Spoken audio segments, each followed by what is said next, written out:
Good evening, ladies and gentlemen. Welcome to the Planning Committee of Wokingham Borough Council.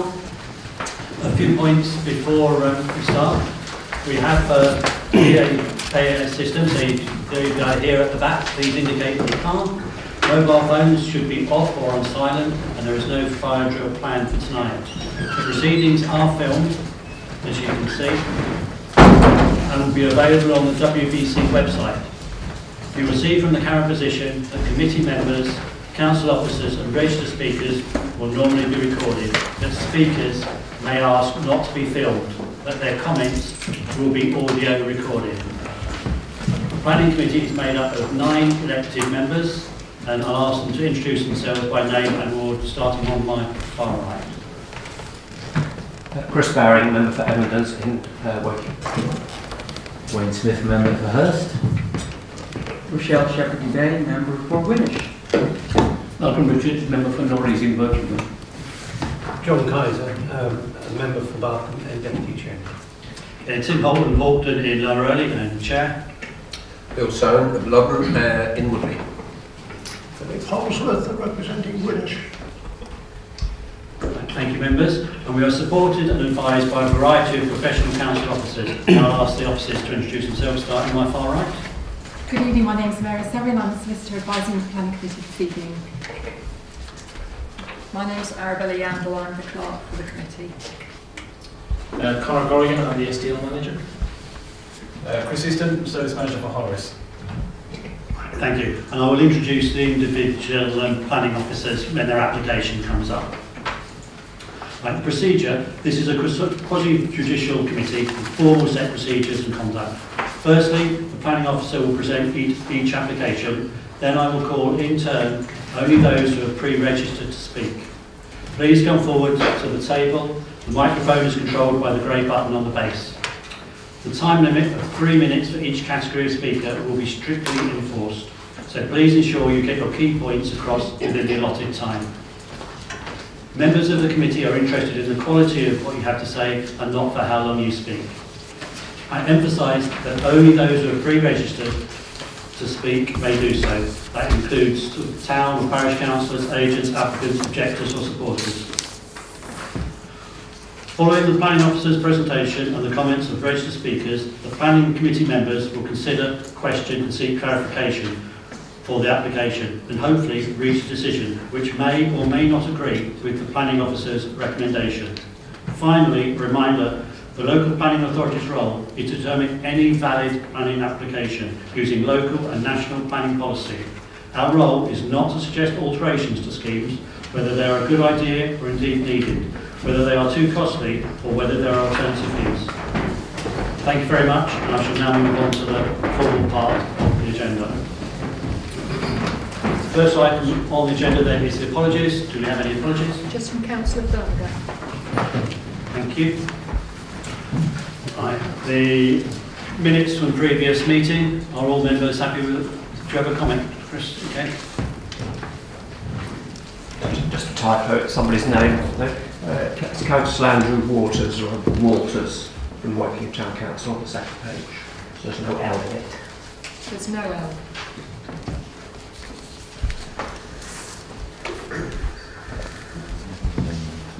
No. Any other comments, members? Okay, we just show hands so that we're happy, then it's a true reflection of the meeting. Thank you very much. Does anyone need to declare an interest on any of the applications? No. Okay. Are any applications going to be deferred or withdrawn? No. That's okay. None of that. We can move on then to the first item on the agenda, which is item 133 on page 5. It's the Kentwood West Warren House Road. It's a reserved matter application for 225 dwellings. Access, appearance, landscaping, layout and scale to be considered. It's also the construction of a section of the Northern Distributor Road. It's before the committee as it's a major development, and the case officer is Sophie Morris, who I shall hand over to. Thank you, Chair. Thank you for introducing that. I won't repeat what's on the first slide, so I shall move swiftly on to the second slide. The application site is located to the north of Wokingham within the North Wokingham Strategic Development location and is known as Kentwood Farm West for Phase 2. The above slide shows the overall master plan for Kentwood Farm Phases 1 and 2. The application site forms the western parcel of the development. The parcel to the east is Kentwood Phase 1, or now known as Mulberry Grove, and is well advanced in its construction and currently has 210 occupations on site. The principle of the development for up to 225 dwellings on the Kentwood West site was established through the granting of the Outline Planning Permission in October 2014. This application is the reserve matters pursuant to the Outline Permission for 225 units and a section of the NDR and deals with matters relating to access, layout, scale, landscaping and appearance. The second slide shows the indicative site layout plan which accompanied the outline planning application alongside the current proposed layout on the left. The key differences between the two relate to the elimination of the north-south route through the site, the location of the allotments which are now located on the west side of the site above the NDR, and the location of the play area. As explained within the accompanying report, the final alignment of the NDR had not been agreed at the outline application stage, and as such, the north-south route to connect with Warrenhouse Road was considered and assessed as a potential option. However, now that the alignment has been agreed, the proposed layout includes a section of the NDR across the site in accordance with the agreed alignment. The main access into the site will be off the NDR from the existing roundabout located on Warrenhouse Road. Although a second access is proposed onto Warrenhouse Road to the south of the site, this will only serve some of the dwellings located in the southern section. The proposed layout will provide a density of 27 dwellings per hectare, and the proposed dwelling mix is considered acceptable, with the sizes of the dwellings being in accordance with national standards.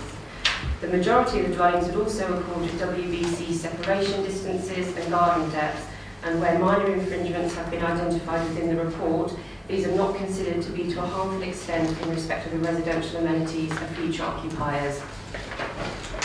The overall proposed layout is considered to be well thought out, with open spaces and footpaths being overlooked to provide natural surveillance.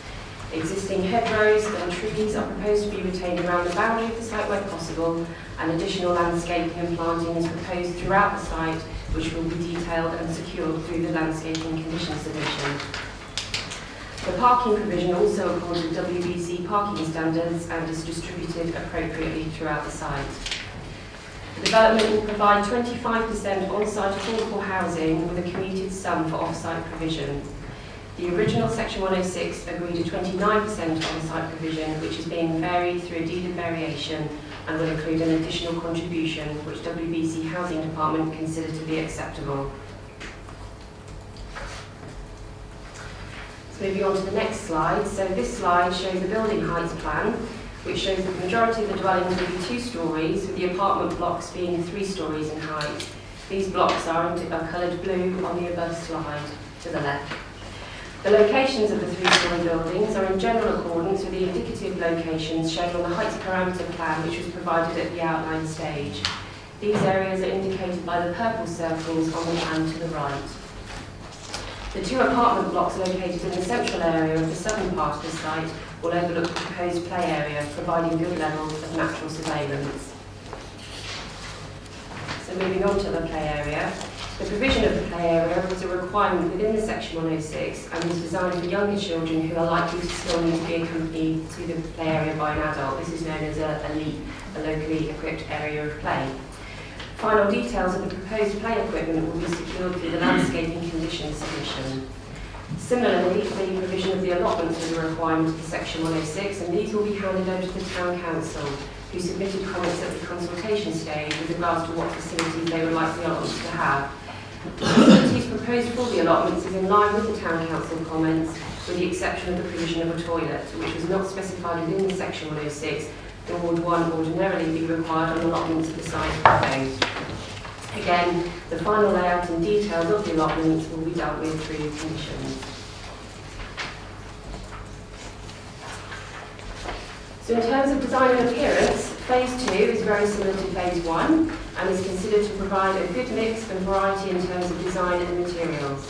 This slide shows indicative street scene elevations within the southern section of the site, including the 2 apartment blocks within elevation E in the middle, which would overlook the play area. The final slide shows proposed key views from along Warren House Road to the west, including from the main access into the site along the NDR, with the 2 apartment blocks located on either side of the entrance, which again is shown in the middle, elevation H. In summary, the reserved matters presented here are considered acceptable, with the delivery of 225 new dwellings and a section of the NDR, and is therefore being recommended for approval, subject to the conditions listed in the report, as updated within the members' update, and subject to the signing of the accompanying deed of variation. I would like to draw members' attention to the update, which includes the addition of highways-related conditions, an amendment to informative 15, along with an amendment to a recommendation which should include reference to the signing of the deed of variation. I would also draw your attention to informative 15, which states that officers are happy for works for the purposes of site clearance and groundworks to commence ahead of the submission and approval of the conditions listed and be informative. Thank you. Thank you very much. We don't have anybody pre-registered to speak, so as the norm, I will go to the ward member first, which is Malcolm.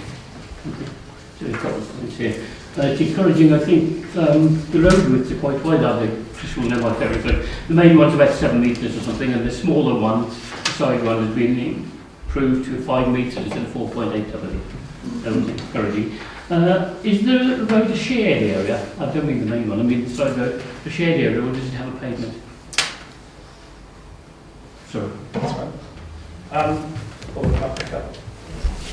Yeah, the NDR running through the core of the site east to west is in line with the council's requirements for the distributor road that's running all the way from London Road through to Reading Road. As we're looking at this scheme here, the main roads through here, the footpaths on all of them, obviously some of the slightly coloured roads where they become more residential and not through routes, then some of them do drop down to 4.8 and a couple of them are shared space, but the main routes that actually have a connection through are all 5 metres wide. Thank you. The other bit I think is probably covered on the outline application. The working hours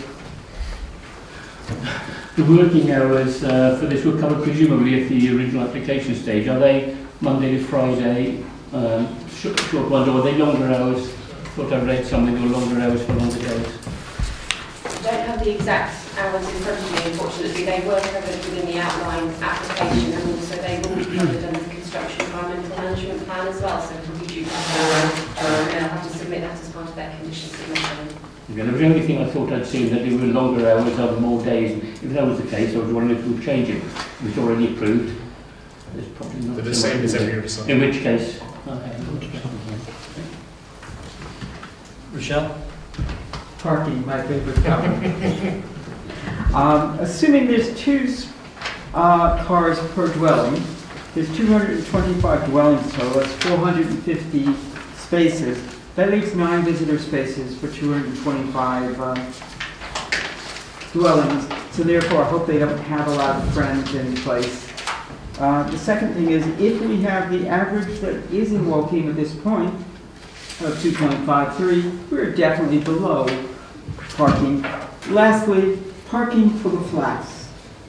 It looks like it's definitely going to be a scrum, or else they're going to be stealing all the spaces that are for the houses down there.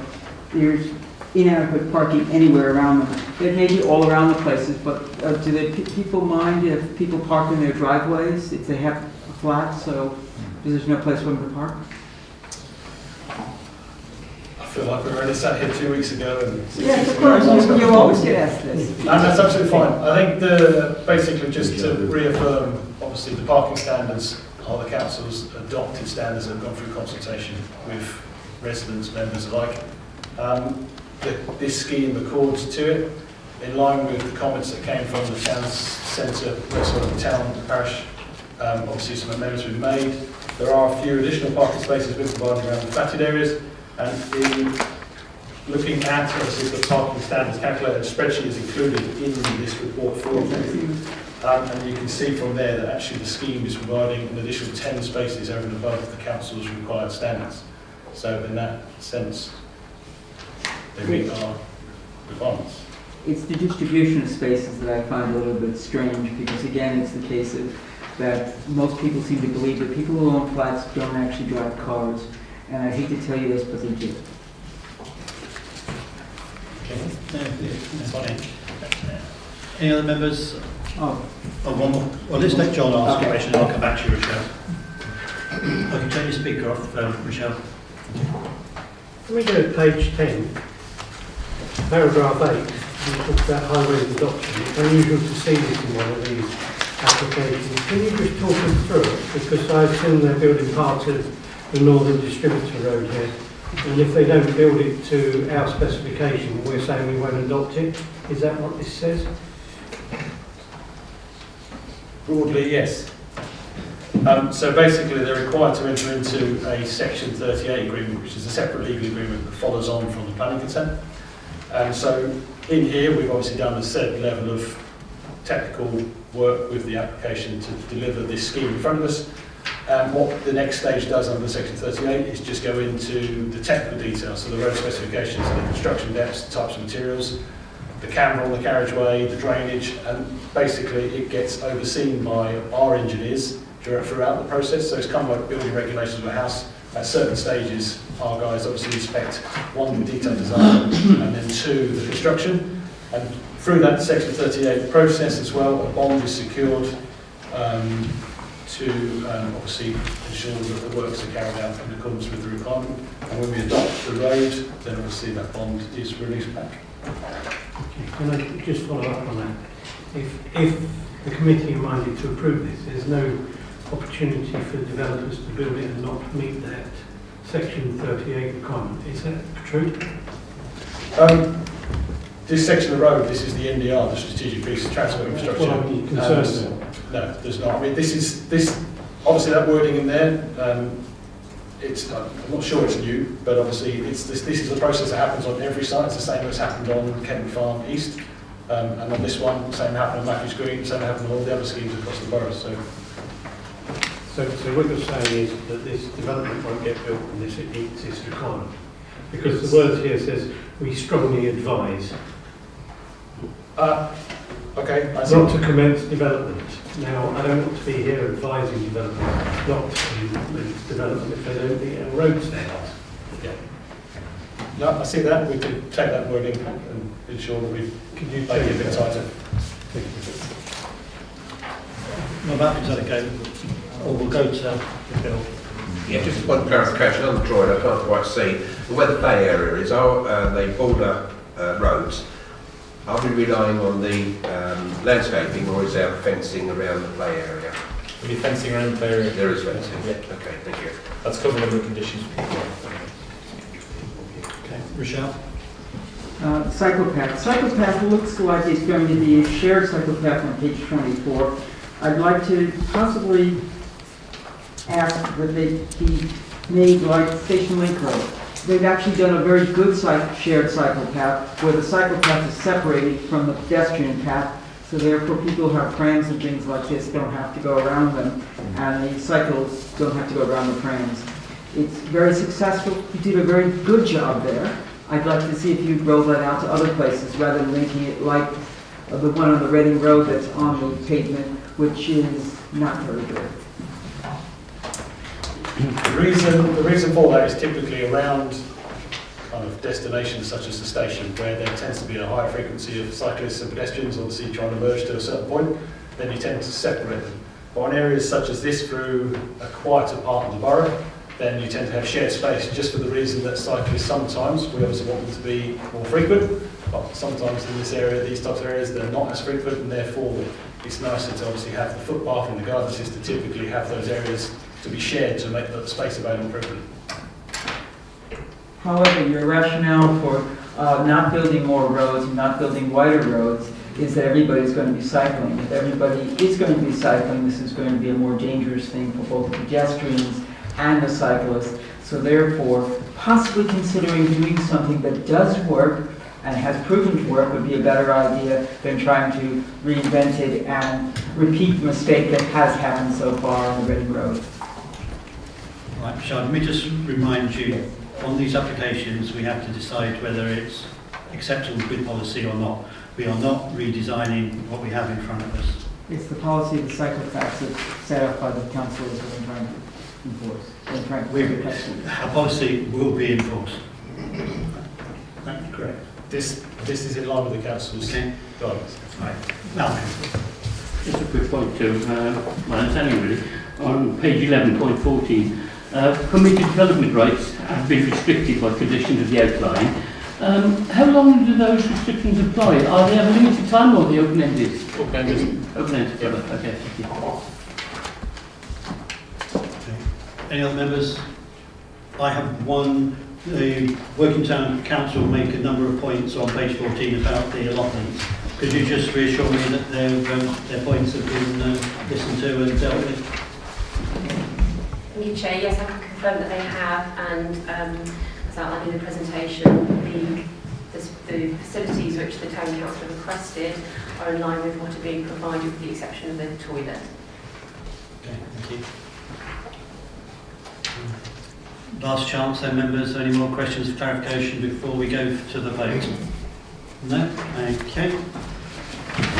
It's on page 6 then. Oh, you just want a bit of clarification what we're doing?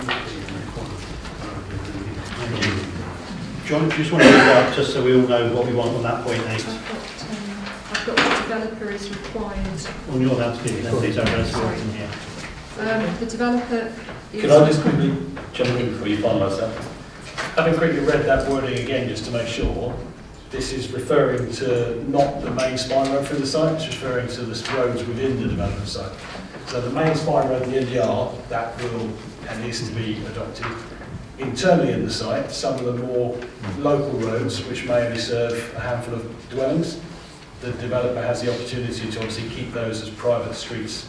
And so therefore what it's saying is, what happens typically is when a scheme starts, they serve building reg notice. Upon building reg notice, we serve them with an advance payment code, which is the bond, and basically they don't get back the bond until the road has either been built in accordance with the approved standards, or obviously at a said standard that we're happy with. So in future, if the residents wish that street to be called in, then we know it's been built correctly, and as such it can be adopted under a private streetworks agreement in the future.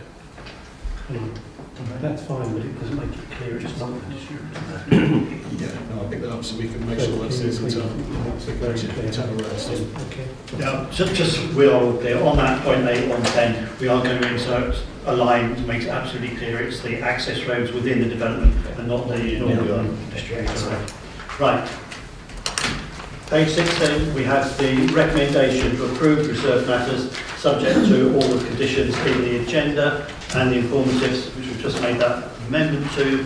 Plus on the members update, there are a number of changes to the conditions and additional ones which members would have had a chance to read, and the officer's gone through with us tonight. So all those in favour of passing this application, please show.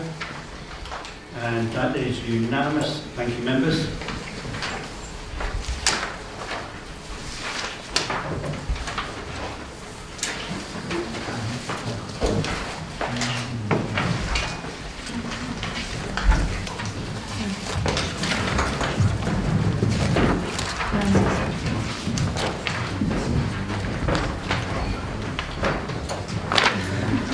Next item on the agenda then is item 134 on page 41.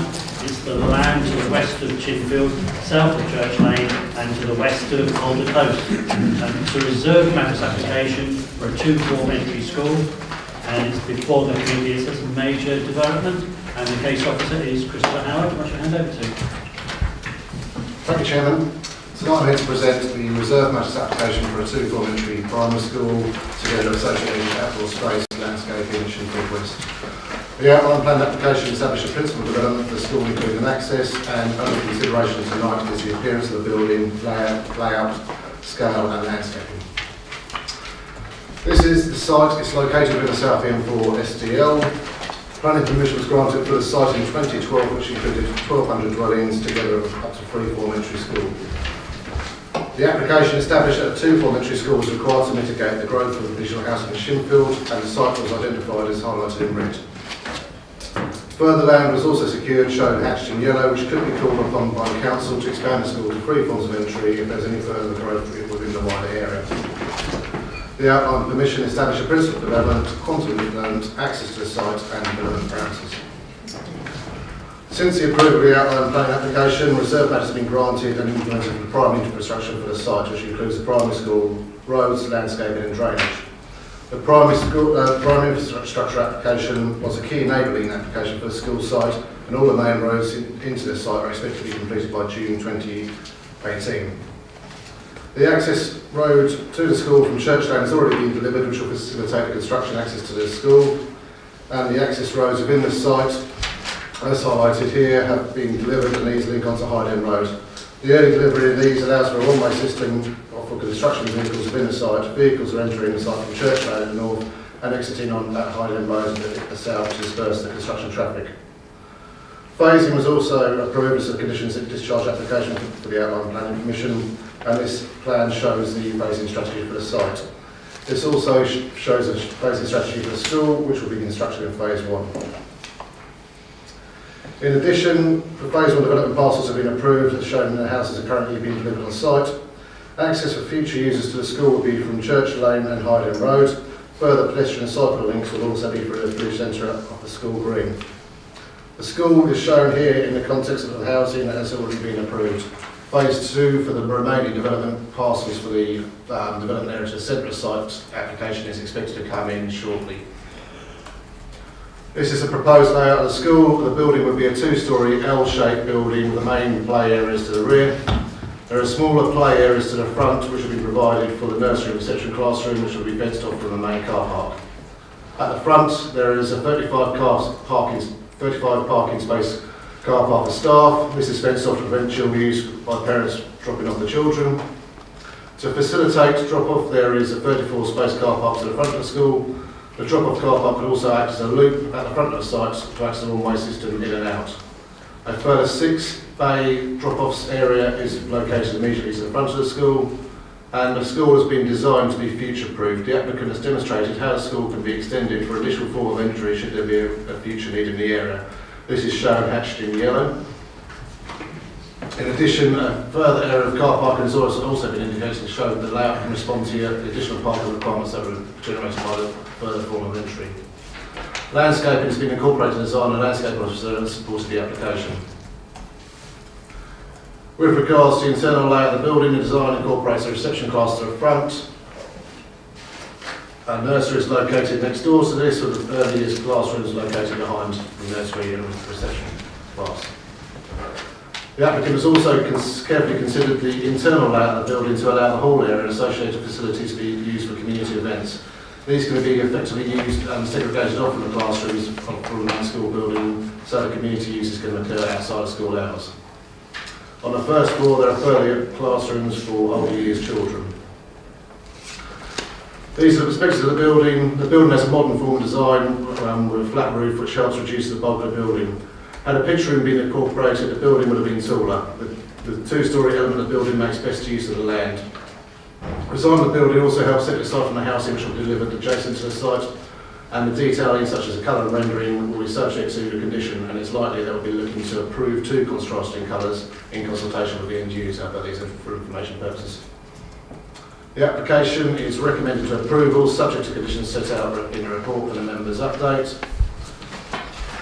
Moving on to the members' update, just an update to condition 2 to include the composite set of plans. Update to condition 4 in respect to hours use for the community use of the school outside of school hours. So these are proposed to be from 8 in the morning till 11 Monday to Saturday, and from 9 o'clock until 10 o'clock on Sundays and national holidays. And the Chairman requested us insert the following bullet points within the summary information, which are listed there.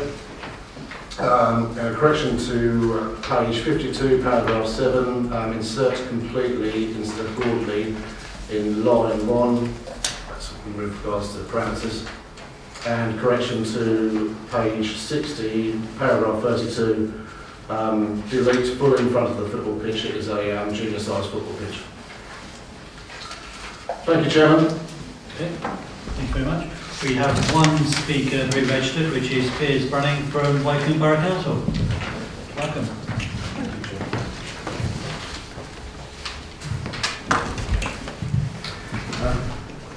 Good evening, members of the committee. I'm going to speak very briefly in support of this application, just to set the context around the design and the need for the school, essentially. The ability to provide primary school places in Shinfield is quite important to us and to the local community, because despite expanding to local schools, we're currently at the position where every year that we admit fresh children to reception places, we essentially exhaust the places in the local schools. So in the last year, although we have just enough capacity, we have no capacity for families arriving in the area, and in the previous year we had insufficient places in the Shinfield area and had to place a number of families outside of the area. We have been seeking to open this school the last 2 years in temporary premises, but we've been unable to sign off the agreement that enabled that school to open. Even though we've actually had the premises ready, awaiting to start the school. So our view basically is that given that the level of demand is going to rise in this area, as the houses are built out in the Shinfield West and in the Croft Gardens development in Spencer's Wood, we will need the school, and we will need a second school that will come later on in Spencer's Wood areas in that part of what's called the South of the M4 strategic development location. The design, I know, has caused some concern. I would emphasise that it is undoubtedly a modern design. It's very similar to a number of schools that have been built nationally since 2010. They are quite straightforward designs, as you can see. They're with flat roofs and fairly straightforward, simple detailing to them. And that reflects, as I say, the intentions of the Department for Education over most of the last decade. But it is designed to provide a 21st century education environment. We have been working closely with the Floriat Education Trust, who are going to be our partners who will run the school in terms of the internal design of the school, and we're confident that it will provide a very good teaching and learning environment for the children who will be admitted to the school.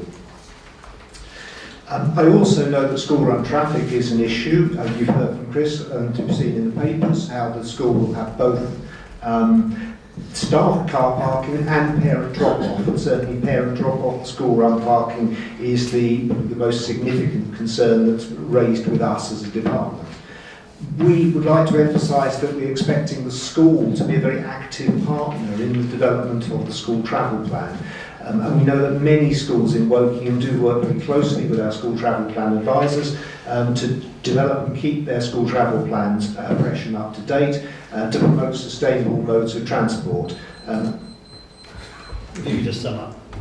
And so, essentially, I commend this scheme to you as a scheme that is really vital for the needs of the local community. It's going to provide a very good teaching and learning environment for local children, and does have features to address the obvious concerns around school and traffic. That's great.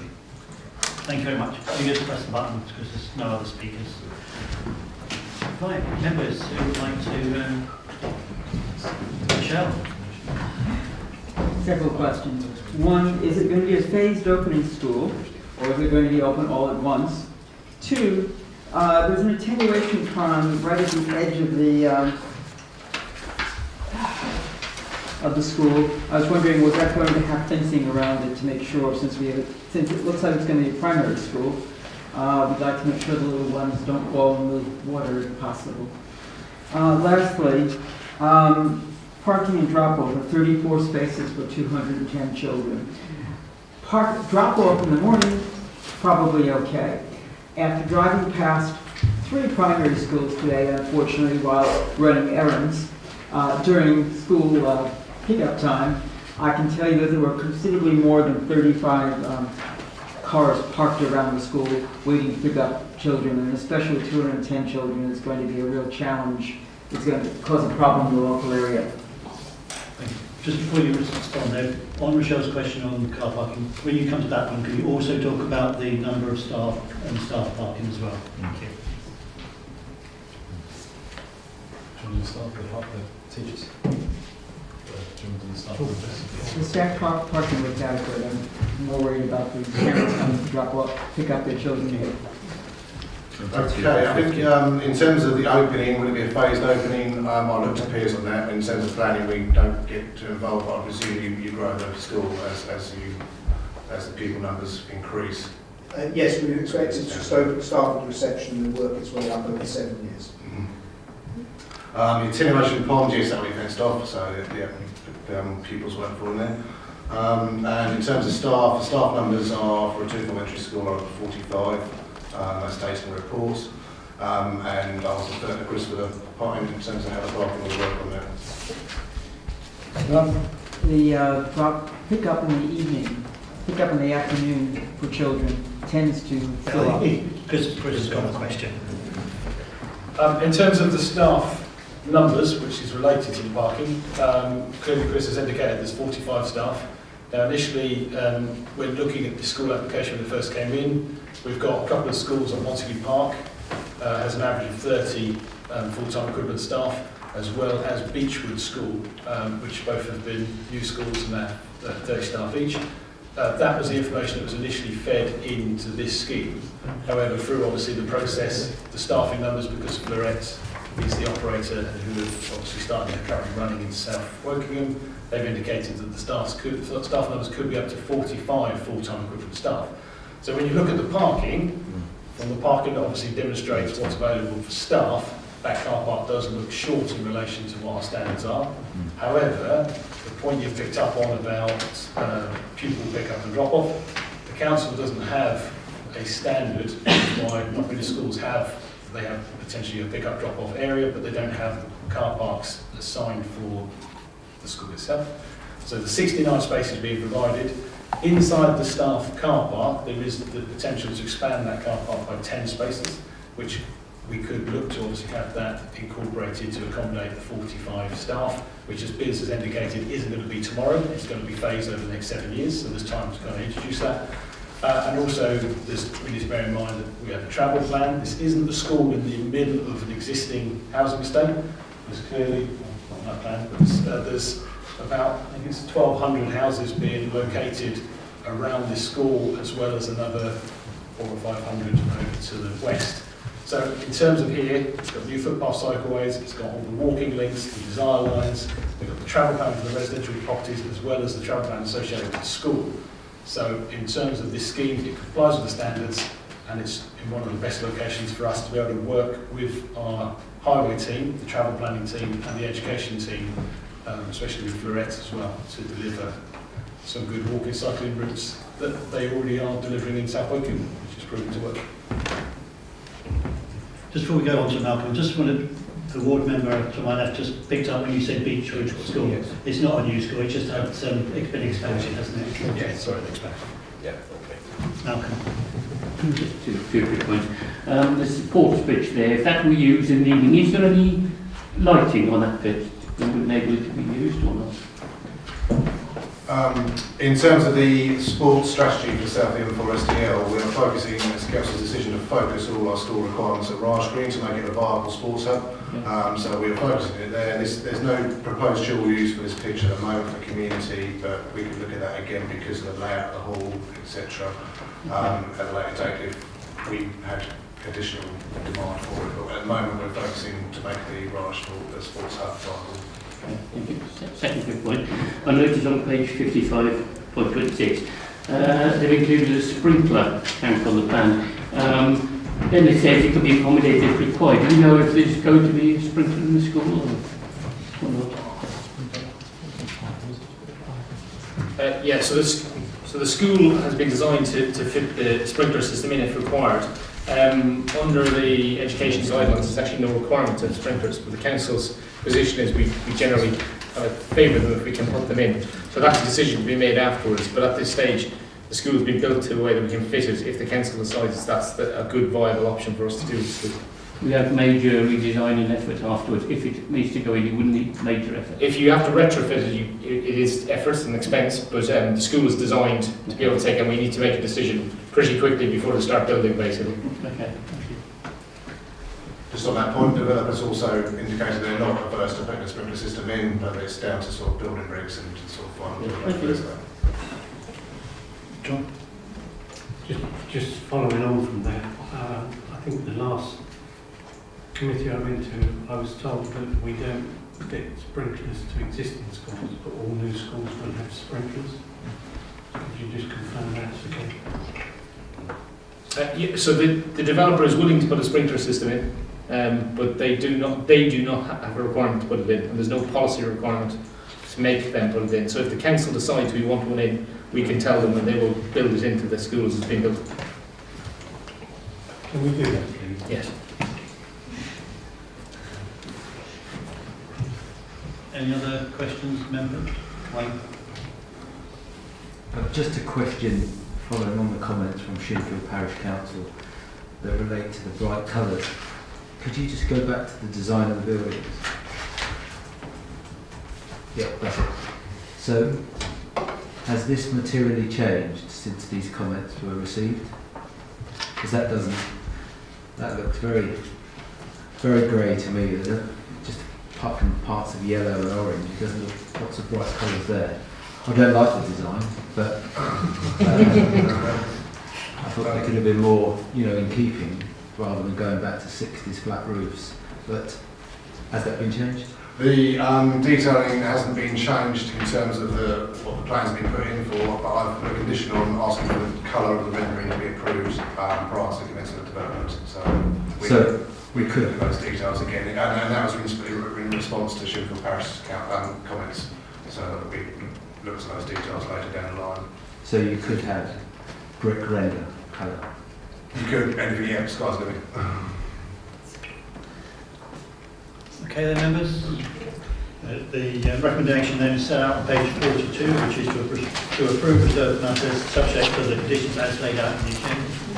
We do need the words for the extra condition. Sprinklers. Which one, sorry? It says consume. We don't need to put Sorry, just to add in, we don't need to put a condition on about sprinklers. What we will do is we can have a conversation with the developers out, because they will build the school if they get Spain, so it's not a condition requirement here. Sorry. Okay. Right. Back to page 42 then, we've got the recommendation to approve reserved matters subject to the conditions as laid out in the agenda. The members update, there are 2 updates to the conditions, so subject to those, please could I have a show of hands of all those in favour? And that is unanimous. Thank you, members.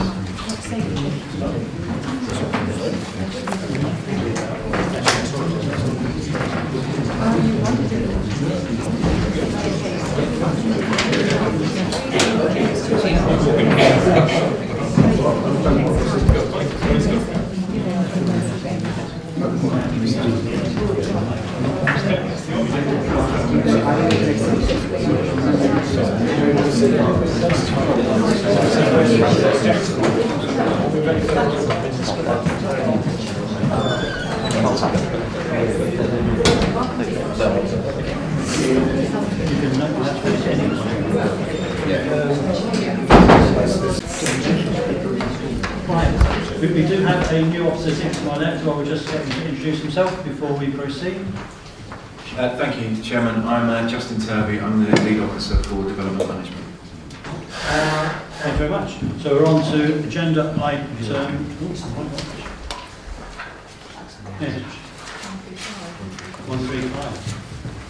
135, which is on page 69. It's the Bell Scott Reading Road in Champstead. It's a full application for the proposed change of use of land and buildings. It's before the committees. It's been listed by Councillor Weeks.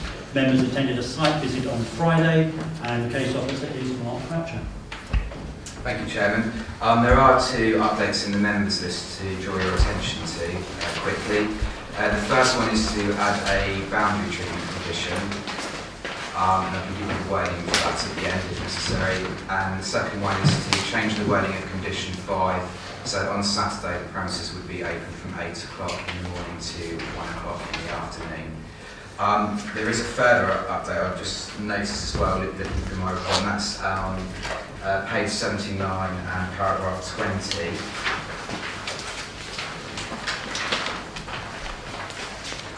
And at the bottom of paragraph 20 it mentions condition 11, and that should read condition 5.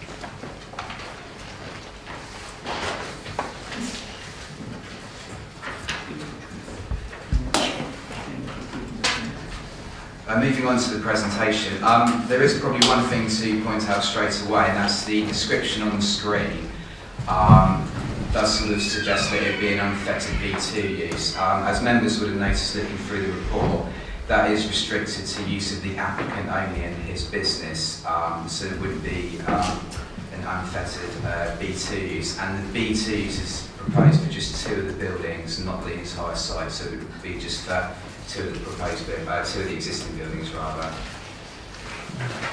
This is just the location plan which shows the site outlined in red. As you can see, to the south is the A327. To the south of that are the residential properties which are on the private road called the Rise. And if you look to the east of that as well, there are also some residential properties there. This is an aerial photo just to show the site in a bit more context, and it's the sort of bare patch of land you can see in the middle. As you can see, it's well screened by trees from that, and you can once again you can just see the A327 to the south, the residential properties beyond that, and also the residential properties to the east. There's also an open, I believe it's a paddock or it's an agricultural field to the west. These are the 2 photos just showing the existing access to the site. The top one, the access is to the right of the picture, and on the bottom one is to the left of the picture. Once again, you can see the existing tree screening on the site. These are some photos taken from inside the site, which members will probably recall from their site visits. The top left one is Unit 1, and that is the building which isn't included within this application. It will just retain its existing B1 and B8 use. The top right-hand photo is just swinging around slightly, and there you can see Unit 2 and 3, which will have the B2 use. You can also see the tree screening there. Moving down to the bottom left, once again you can see buildings 2 and 3, and you can just make out the bund there to the right, which is proposed to be removed, and the site will be fully remediated of any contamination. Once again to the right, there's the existing bund there, which will be proposed to be removed. This is from inside the site. It just shows the existing access there onto the A327. The top left-hand picture shows the plans. Should be noted there's no proposed additional built form to the buildings. Members may not be able to see from that, but the actual floor plans do show a double door system, which is mentioned in my report to mitigate noise emanating from the building. And you can see the staff parking there to the south. The 2 buildings on the right of the slide, which are units 2 and 3, those are the ones which will have the proposed B2 use. The picture at the bottom right is showing the proposed changes to the access, which is conditioned as well. These are just the plans of the existing building. It will be refurbished, but like I say, there's no additional build form proposed. And I just thought I'd show a bigger photo after showing it, just so members can recall what the buildings look like at the moment. To conclude, Chairman, the application is considered acceptable for the reasons set out in the report and subject to the conditions and importance as listed in the report and the members' update sheet. I'll be happy to answer any further questions. Thank you. Thank you very much. We have 3 people registered to speak, and the first person is Stephen Harrow from the Residents Group.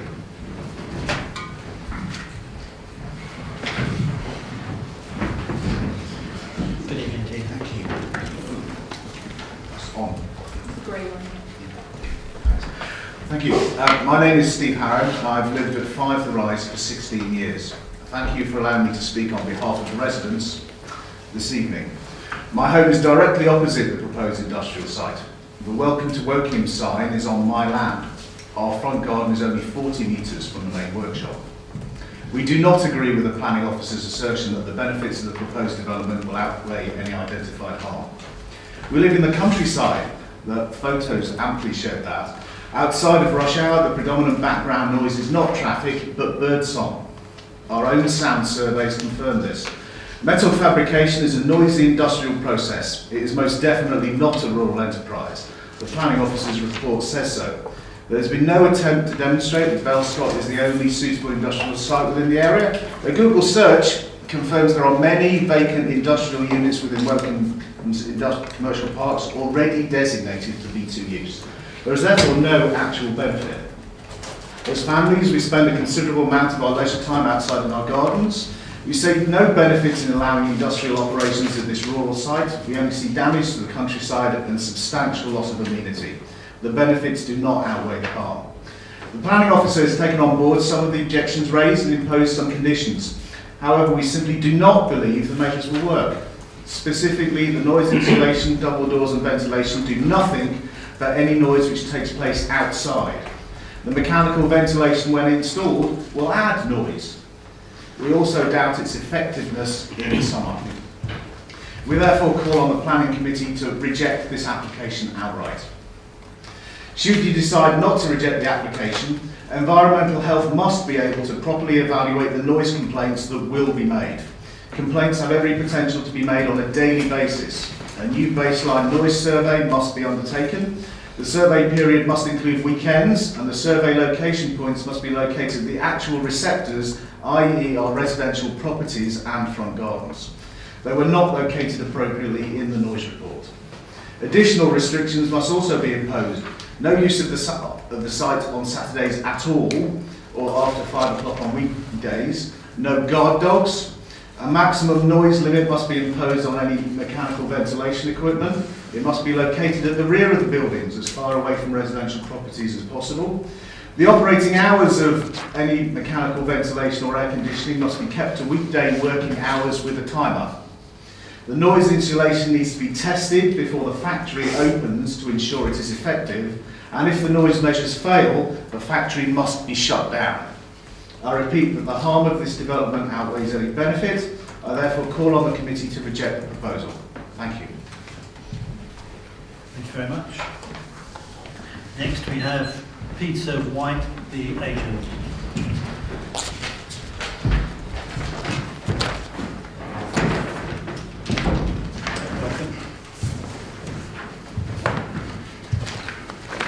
Hi, my name is Peter White, the applicant. I would like to tell you about the company which I set up in December 2015 with my business partner Steve. Steve had worked for a fabrication for most of his working life but had gone into liquidation. We took the company that had gone into liquidation and turned it back into a thriving fabrication company, giving 4 men the chance to keep their jobs. These guys are amazing. They've worked so hard to make this success, and I'm very proud to be part of such a great team. When I originally viewed Bellscott, I was told that the usage I was told that it had the usage we needed. On visiting the site, I was amazed by the terrible condition of the site, but realised the potential it had for a new home for the business. I was quite happy to take the site on and bring this terrible looking commercial site back to a place of employment for a local company that had been running in the Finch Hampstead area for the last 30 odd years. It was then, unfortunately, turned out that Bellscott did not have the usage that we originally advised it had. However, we decided to apply for the usage since it had previously been granted but never implemented. It was always our intention to be very mindful of our neighbours, and we understand their concerns. In a response to the residents' objection, we arranged a meeting with some of the residents to put their minds at rest. And with this was followed up with a site visit to our current place of work in Hook to show what sort of work we carried out. We allowed the residents to pick the machinery which they would like us to hear so they could determine for themselves the level of noise produced. The feedback I received was that they were pleasantly surprised that the noise levels were not that bad. Confirmed with withdrawal of an objection, it is important to understand that the proposed operations are on a small scale and reality is not an unenabling business. Having taken place in more close proximity to our houses in Hook without any complaints. I am more than happy to accept the conditions that Wokingham Council have put upon this site for SMF being the main company for the beach usage, and this will give the local residents peace of mind that no other company can use the site under the B2 uses without the council's permission. So far I have spent a considerable amount of money and time trying to gain B2 usage and clearing the site of all the plastic which was sent for recycling. I still have more reports to carry out, and if the council approve these reports, only then can I carry on with the clearing up process. I think this will cost my company in the region of £50,000. I hope everyone understands the commitment I have given to this site to make it a safer environment for the local residents and bring it back to a commercial working site which helps with employment in the Finchampstead area. At the end of the day, the site at Bellscott will be sold for commercial use at some point, and I feel we are a good prospect for the site with little impact on the neighbourhood. Thank you very much for listening. Well timed. Right, the final speaker then is Simon Weeks, board member who...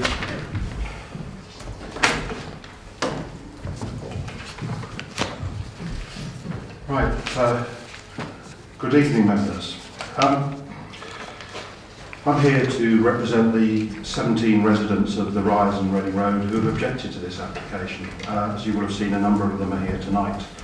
I note also that Finchampstead Parish Council has objected. Before I get on to the main part, I'd just like you to look at the bottom of page 77.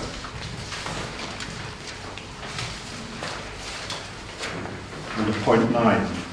Policy CP1 states that development proposals should maintain or enhance the high quality of the environment. Policy CP3, if you look to the bottom line, I draw your attention to the last bit, which says without detriment to the amenities of adjoining land users. Please bear that in mind while I speak.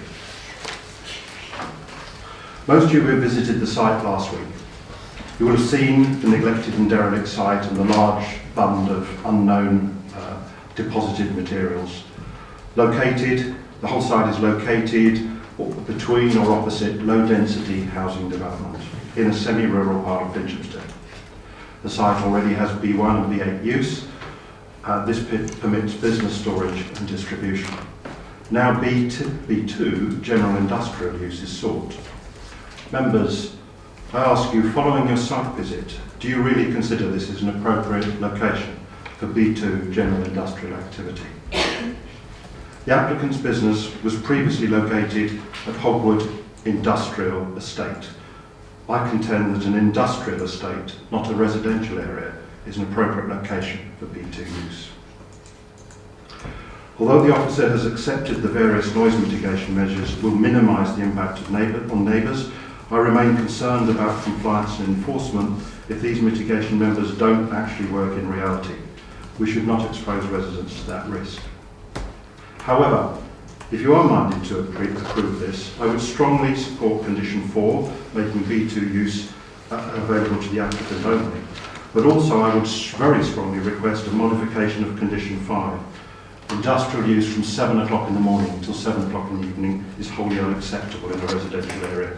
And I would strongly request that will be from 8 o'clock till 6 o'clock, so 0800 to 1800 hours, including on the same start time on a Saturday, but with a finish earlier, of course. I've made my opposition clear. The residents have also detailed their sound reasons for opposing this application.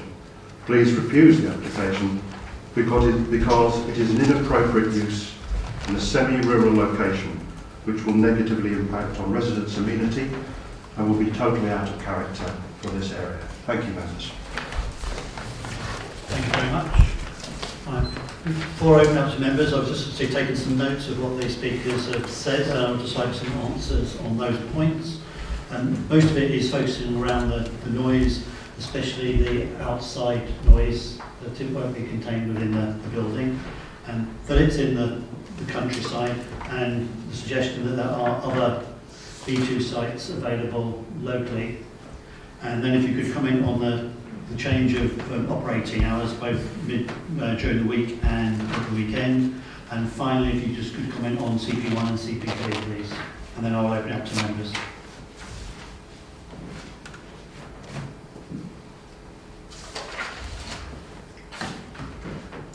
Thank Thank you, Chairman. Starting with the noise, I won't go into too much of the specifics, I'll wait for members' questions on that. Essentially, we listened to the neighbouring residents' comments and we put all that back to the acoustic consultant who was working on the application, as did our environmental health team, and they came back to us on those points, which our environmental health team accepted, providing that the conditions that we've added were added on there. Essentially, the BT uses will be contained solely within side 2 of the buildings, and it is considered that no noise would emanate out which would be detrimental to the amenity of the neighbouring properties. In addition to that, when reading the information, the noise emanating out from these buildings would be significantly less than the existing background noise, and so environmental health feel that the noise aspects are quite clearly acceptable in their view. In terms of the countryside, I think I've mentioned CP11 and both the MPPF in my report. Essentially, the MPPF is relatively generous in terms that it encourages all commercial activity within the countryside. Obviously, that needs to be weighed against other factors, for example, impact on the landscape. But generally, the principle of BT use in the countryside isn't necessarily acceptable, providing it doesn't result in other harm. And in terms of its visual impact, obviously we've mentioned that the existing buildings, there's going to be no additional build form added to them, so in effect it will just tidy up the existing site, which, you know, potentially some could argue would actually be a betterment than leaving a sort of semi-derelict site in situ, which hasn't, because of its disuse, has some, shall we say, unauthorised uses occurring on it. In terms of other BT sites, I would recommend to the committee not to take that into account. There's no reason for the applicant to do a sequential test. It is what it is on the table. That's what you should be considering. I didn't catch the proposed change of operating hours. Well, there were two suggestions. One that it was a 5 o'clock finish, and another suggestion was 8 till 6, and then 8 till 1 on Saturdays. And there was also another suggestion of no Saturdays. If you should comment on that, please. Okay. In terms of the environmental health team, I mean, they feel that the proposed use on the site can occur within any daylight hours. World Health Organisation considers night time 11 o'clock to 7 in the morning. So, considering World Health Organisation advice, the environmental health team, I think they would consider that potentially, providing it was outside of the nighttime hours recommended by them, they would probably unlikely raise an objection to it. The other thing, as I've mentioned in my report, and also I think verbally, is that the noise which would emanate from the buildings would be significantly less than the background noise, which has been measured by the applicant's acoustic consultants. With regard to CP1 and CP3, yes, I mean, obviously I've put those policies in because they are relevant. In terms of the impact on amenity, as you can see from my report, I don't with the conditions, I don't feel that it would have a negative detrimental impact on neighbouring amenity. In terms of CP1 and maintaining and enhancing the high quality of the environment,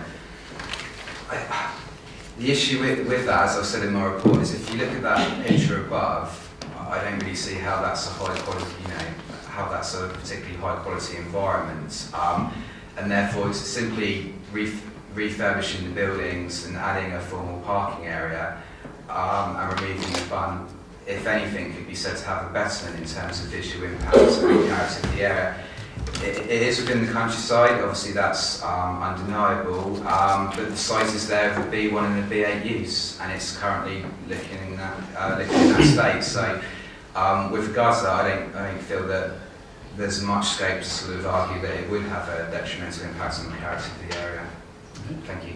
Right, open it up to members. Chris, and then Michelle. Thank you. Some questions. In the summary, you refer to economic benefits. Could you perhaps quantify what that means? Is there, for example, an increase in employment? Yeah, members will be familiar with the sort of three pillars of sustainability, which include economic aspects, environmental and social aspects.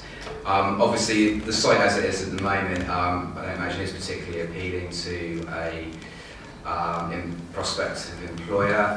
So this will, this will have a local employer using a disused site, which will bring jobs to the area. So the economic limit of sustainability, it can only be seen as a positive. Okay. How many would you say? Jobs? I think it's 8 they've stated. Thank you. Application form. Could I ask, what is the shortest distance between either unit 2 or 3 to the nearest house? I think Mr. Harris said he was 40 metres away. Yeah, in terms of building to building, I've calculated it as 70 metres to the, 80 metres to the nearest property to the east and 70 metres to the nearest property to the south. And if you do site curtilage to site curtilage, that would be significantly less. But in terms of the noise, which in the main consideration, I think it's appropriate to consider it from building to building, because obviously that's where the main noise will be emanating from, and that's where the main receptors will be.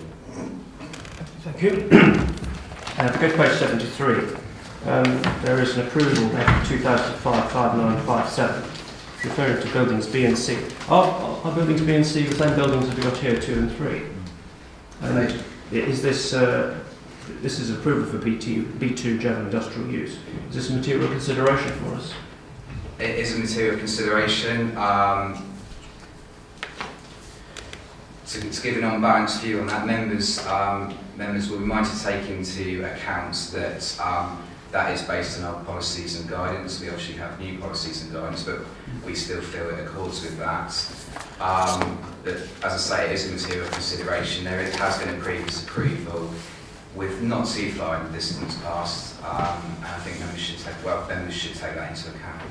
Okay. We don't normally allow development in the countryside unless it's agricultural or leisure, I think, or associated buildings. This is development in the countryside. There's no buildings being built, but nonetheless, change of use I would regard as development. And I think, therefore, need to balance the advantages, which are these economic benefits of bringing jobs to the area, with the noise that's going to be produced if the operation goes ahead. I've got to ask something. Could you tell me, although you're proposing to, if we approve, to restrict it to the present company, how do you restrict them from doing something other than making metal or whatever it is they do, which might be noisier? First point, you are absolutely correct. The development does include a change of use, so this would technically be development. However, as I said, in terms of assessing the impacts on the wider landscape, there's no additional built form proposed. In terms of the personal condition, we have, just trying to find it here, yeah, it's condition 3. We have referred it to the actual name of the company, which does have metal fabrication in its title. And we feel that's an appropriate sort of restriction on what they intend to use it for.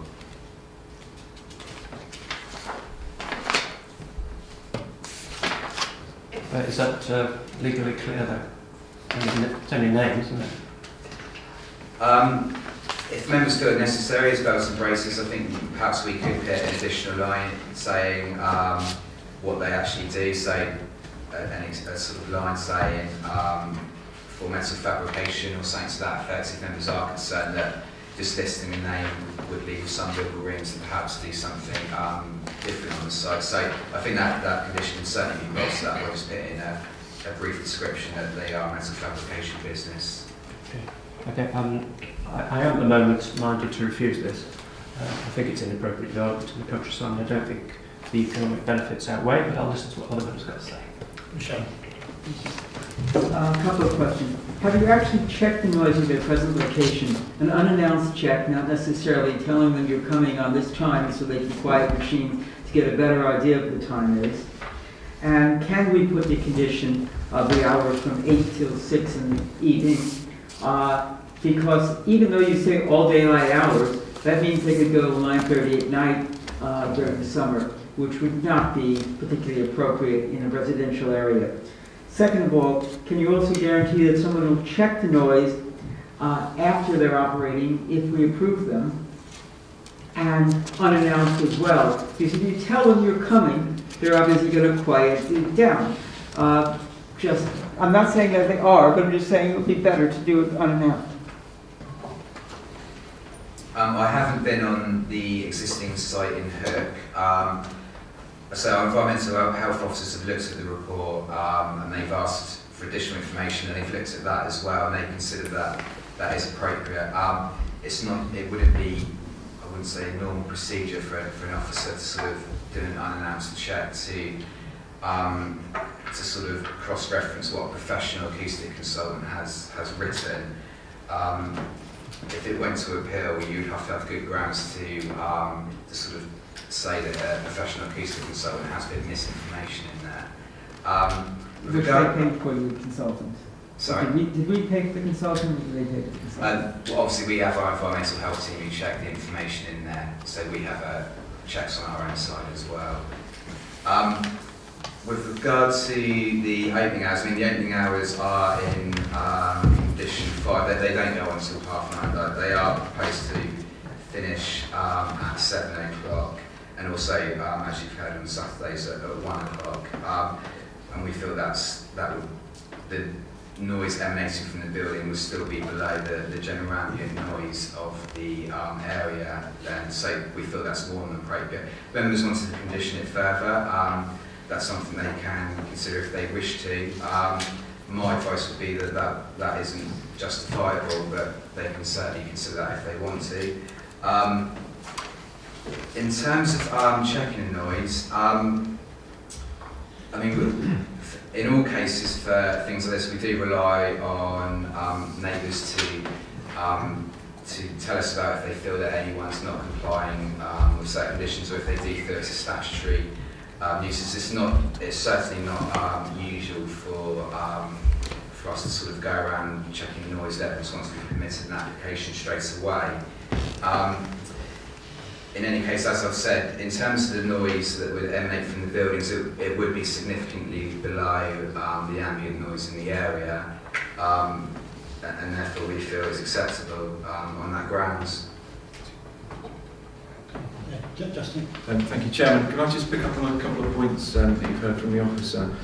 Clearly, the hours as recommended to you are those that are felt to be acceptable by the Council's environmental health officers. It is open to members if they're minded to approve to put on hours that they consider to be acceptable. I think you'd also raised the point about unannounced visits. I think we'd heard that it was likely that complaints will be made if this site does grant permission, and that, in all fairness, would lead to unannounced visits from environmental health officers. So yes, I think that would happen. Okay, I've got Malcolm, then Bill, then Philip, then Wayne. Thank you. A couple of linked questions. I don't know exactly what people make with metal fabrications, if it's small objects or big, but there's only 2 deliveries a day, but I imagine this is going to be some, I don't know, is it metal ingots, big hefty things, unloading of vehicles, if it's metallic, that's the question. Is that something we know about for deliveries? Is it a noisy type delivery likely to be? Yeah, the first point to make is that the existing site with its B1 and B8 use, I mean, deliveries can be made there with no restrictions as it is, and as B8 includes storage and distribution, and B1 includes light industrial, the broad range of things that could be delivered on the site is infinite, really. So in theory, they could deliver metal on the site at the moment and store it in the buildings in terms of noise. In terms of deliveries, when discussing this with the applicant and in supporting information, it says on average 2 a day. They can range from anything from letters, a batch of post-it notes, to, as you said, raw materials and machinery. So there is a scope. It could be someone in a small wide transit van, it could be someone in a car, or it could be an HGV. Just a final bit on that then. Do deliveries count as operating hours? I mean, if you did have a delivery of metal, even though they may be permitted to do it, could that be outside whatever our agreed operating hours are? Are deliveries covered by the same rules? No, that would be included within the operating hours, yeah. So any deliveries would be between, let's say, 8 and 6? That's correct, yes. Bill? Yeah, not fully understanding the process of fabrication. What I'm going to ask is there any coatings that are added to the materials that we know? And if so, where I read about noise from ventilation, I take it that's inward, not extraction. Or if it is extraction, is it extracting any of the smells that would come from the process? In terms of whether there's a coating, I don't know the process for sure. I imagine that potentially there would be if in terms of what they build, does range from ornamental metalwork as well, which quite often is coated by, not an expert, but usually by some sort of material. In terms of extraction, I'm just trying to find the relevant condition.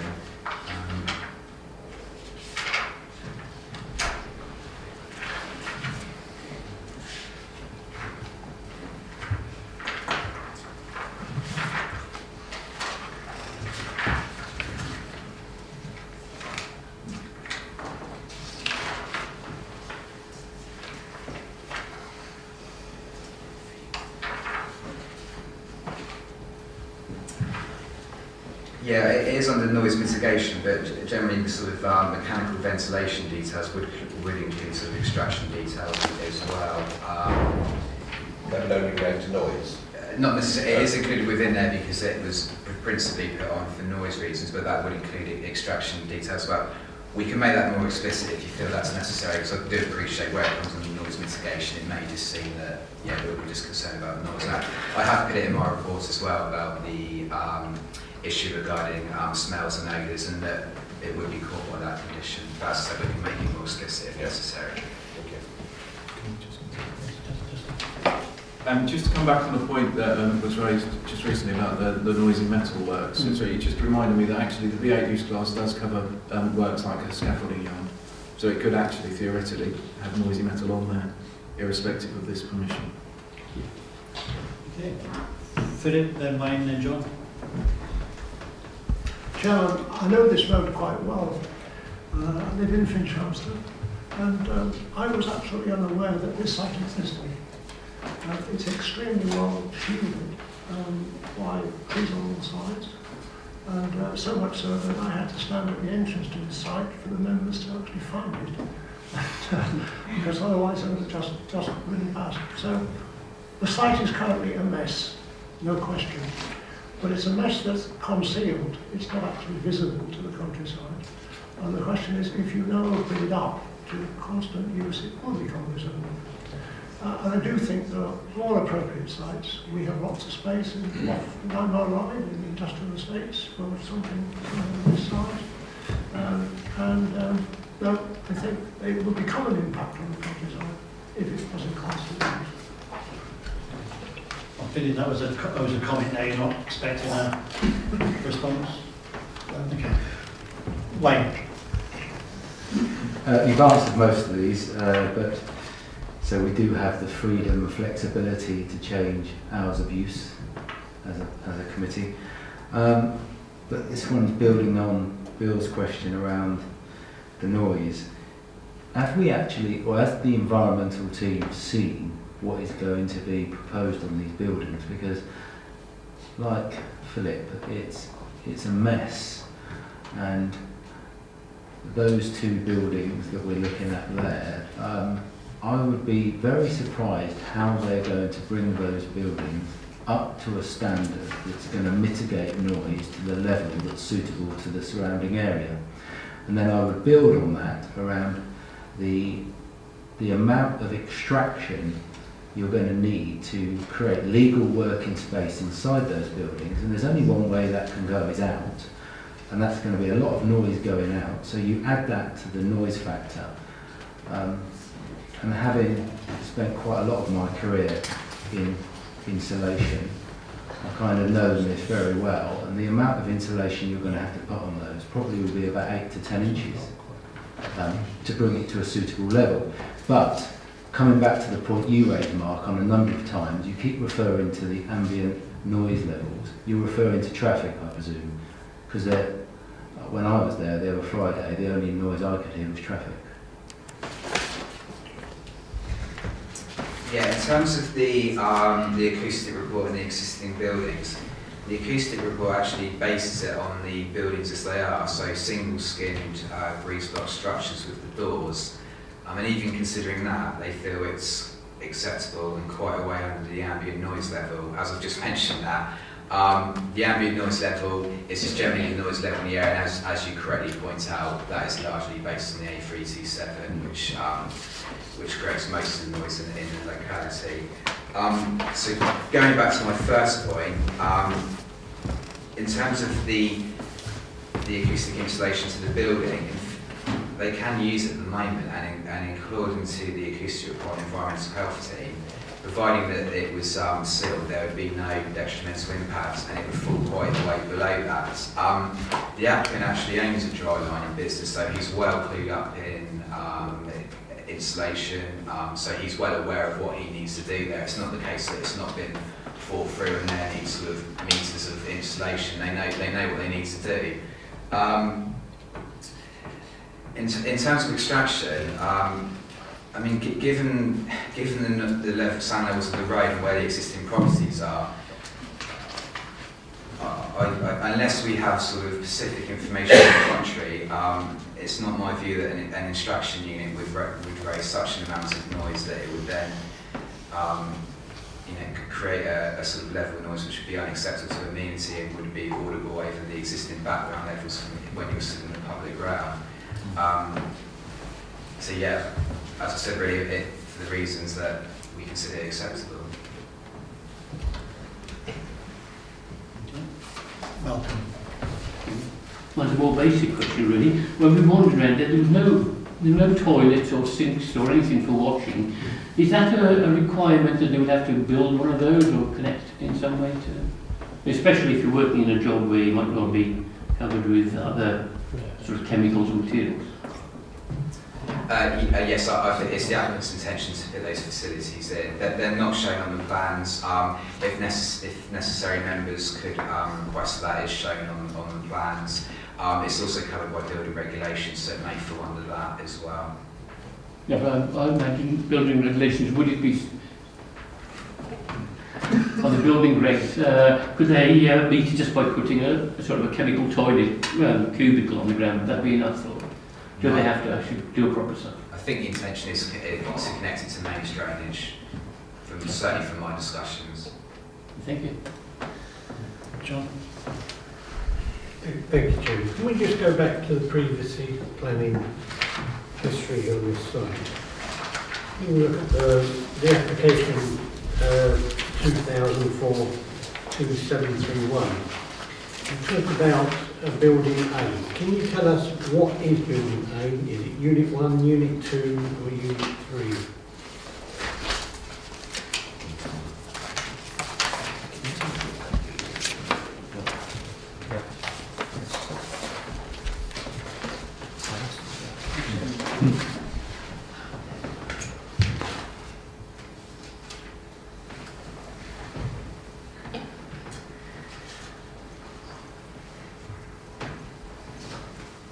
If you bear with me, I have actually got the plans for that commission, so I might have a look through that.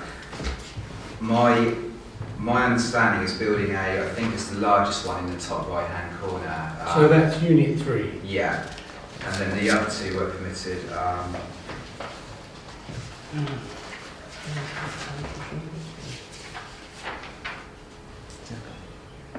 If you spare me, I can check that actually. Okay, well, I just wanted to... Sorry. Sorry, I've got it here. So,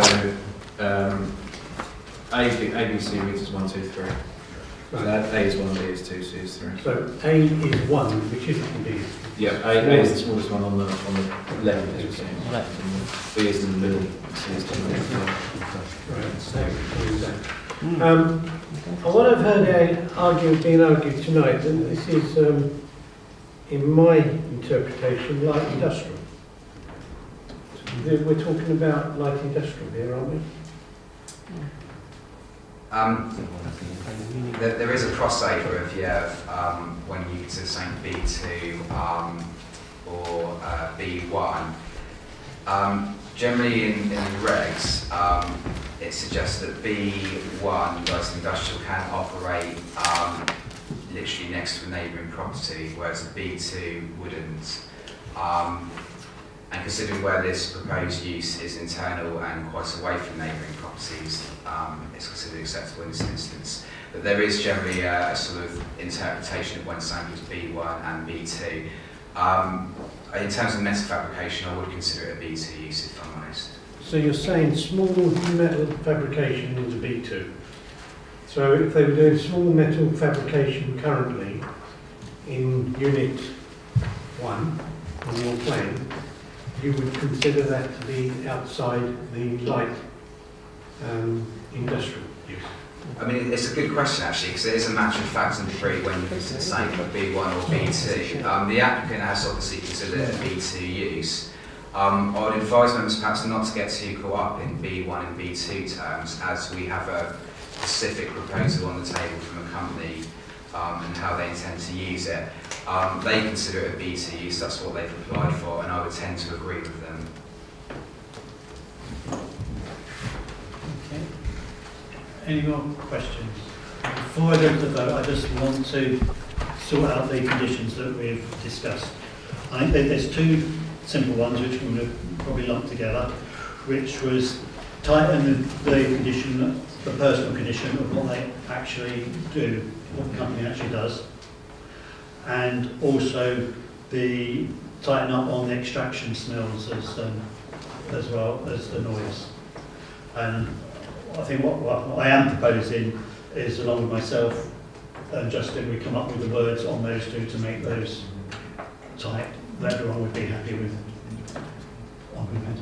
So those two, can I just have that seconded? Are you happy with that?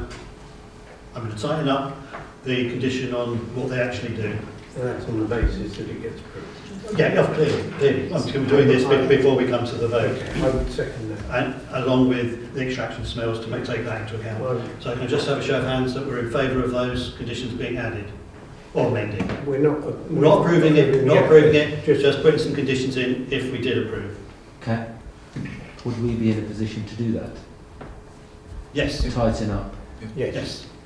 How would we enforce that? It goes into the document. I'll let the officer respond, but I'm very confident. Yeah, in terms of the personal condition, that can easily be enforced, I think. And in terms of tightening up the extraction condition, once again, that can be easily enforced, and as can the hours of operation. They're relatively standard conditions, apart from the personal one, but that's not unheard of and can be enforced quite easily. Mary, did you want to pass a comment there? No, I agree with Mark, really. Could we hear, please? Sorry? Can we hear what you're saying? Sorry. I think they can be worded in a way that's enforceable, can't they? So, yeah, I hear what you're saying. I think that's fine. Thank you. Right. So we've had it proposed, we've had it seconded, can we just show of hands that we're okay with those? Those could have just been added. Right, thank you. Then the third one was the hours. I'm hearing from members we want 8 till 6 during the week. Now, do you want to comment? Because I think members are pretty firm that they would like that. I think I've given my opinion, I've heard what members have to say, and obviously respect that they make the final decision. Okay. So.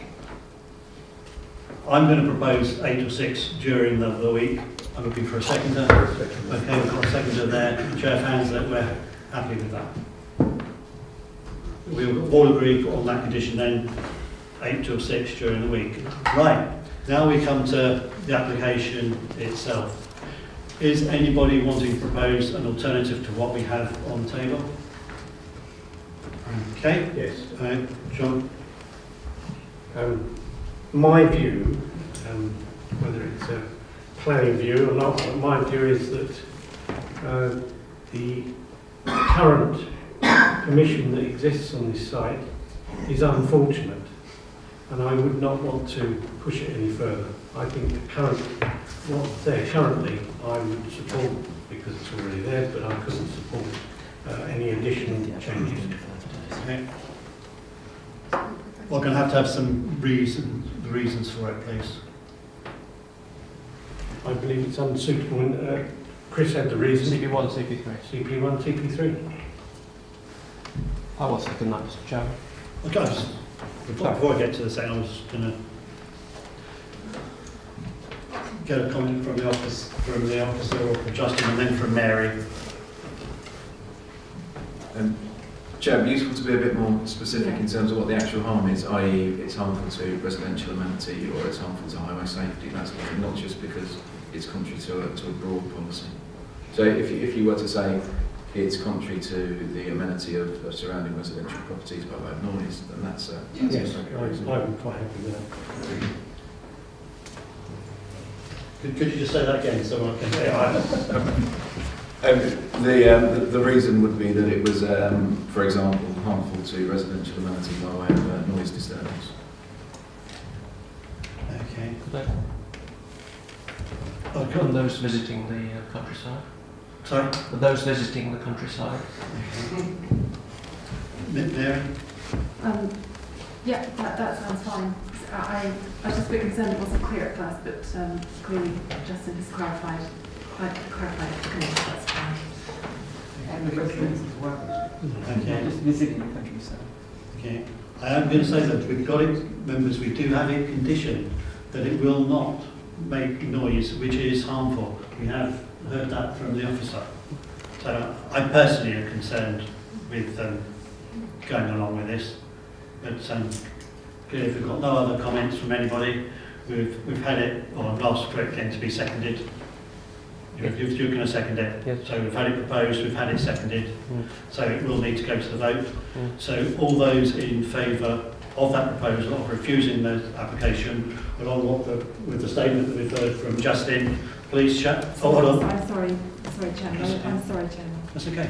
Justin, is that a reasonable refusal, bearing in mind the point that there is a condition that can mitigate the effect of the noise? Chair, you've heard the advice from the case officer and clear advice from the environmental health officers, and the view that we've given you is quite clear that conditions can satisfactorily control the proposed use, specifically by granting a personal permission to the applicant and restricting it to inside the buildings. So that the officer's advice would be to approve with the conditions as set out. Sorry, Justin. Is it defendable at appeal without? Is it reasonably defendable at appeal if members do, despite what you just said, want to refuse it on the grounds they've already expressed? And I wouldn't like to be the case officer defending it at appeal, I'm afraid. Let me just make the point again. I don't believe that if we sat here for nearly 3/4 of an hour discussing this is light industrial. I believe personally it's light industrial, and there is light industrial approval on that site for one of those buildings. Withdrawing the proposal. Well, I'm just saying that I am going, but I do believe that there is light industrial on there. I mean, so my concern is the extent to which we extend. Sorry, the extent that we extend that. But the officers are clearly pointing to the view that if it was appealed, it would be very difficult to defend. But I sit here looking at that. I went on the site visit. It's not why I didn't go on the site visit. I would suggest you put it to the vote and see whether the members support it. Right, did you want to make a comment? We need to vote on the original recommendation to approve first before we do any other counter proposals. We've got the counter proposal there, Okay. but we need to settle the vote to recommend first. If that's your advice.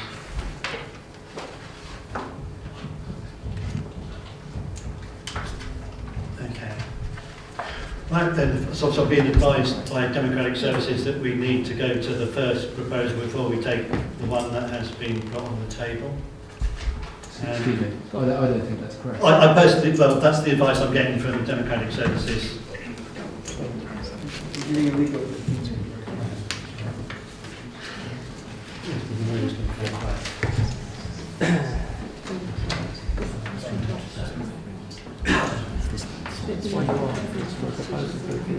to the original,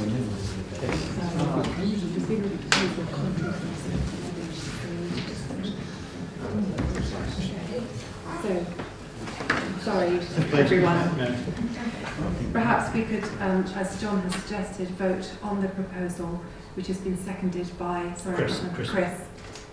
Okay, so I think the proposal was to refuse it on the basis that the noise is not acceptable, despite the fact of the condition there. Is that right? That's my understanding. Okay, is everybody clear what we're voting on then? This is to refuse the application. Show a show of hands for those. Oh, who's not clear? Who's not clear? It seems that are we refusing the application? This vote. This is voting to refuse the application rather than voting against the application. This is voting to refuse the application as put forward by John and seconded by Chris. Okay, so those in favour of refusing the application, please show. So we have 1, 2, 3, 4, 5, 6. That's 6 refusing. Those against that proposal, 2 against that proposal. So obviously the proposal by John has been known as one nay.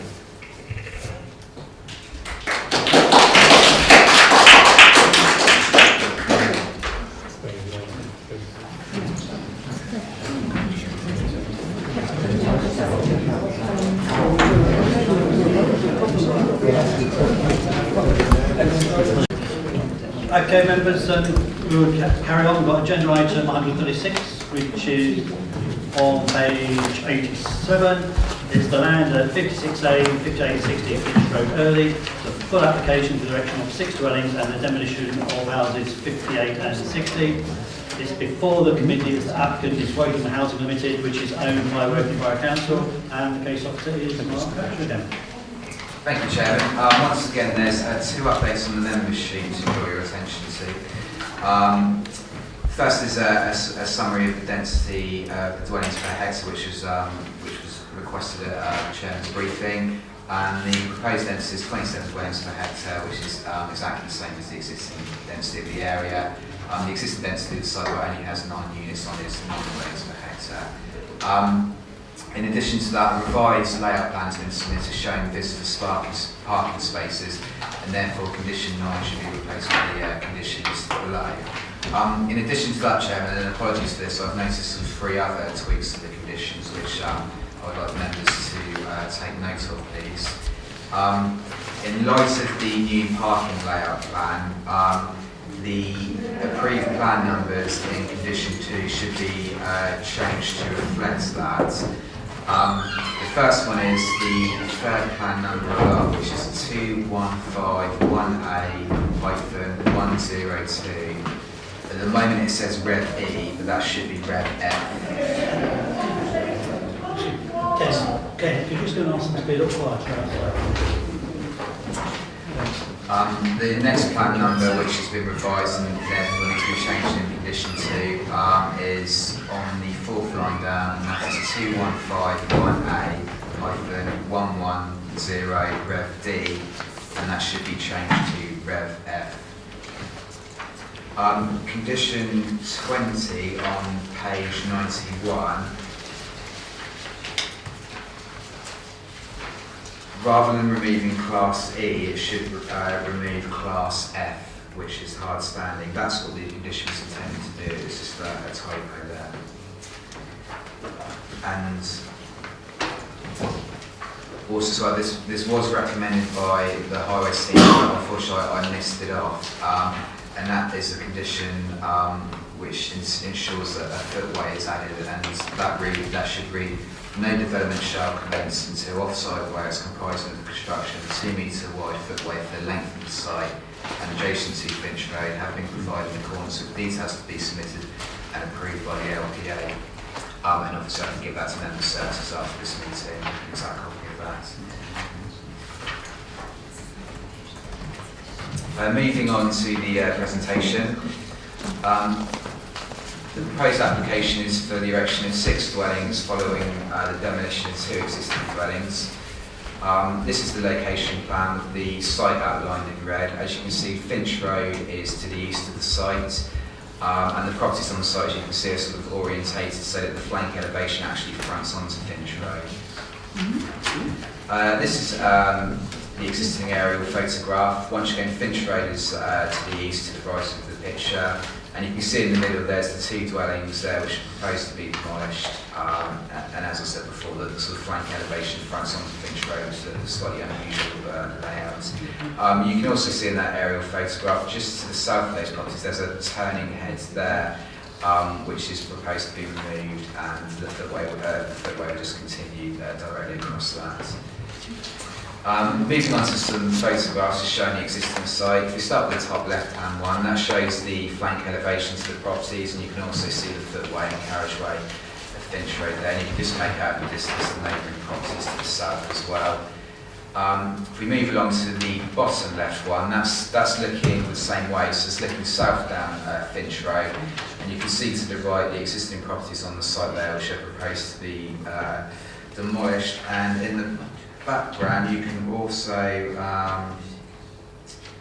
you can just make out the junction to Silverdale Road there as well.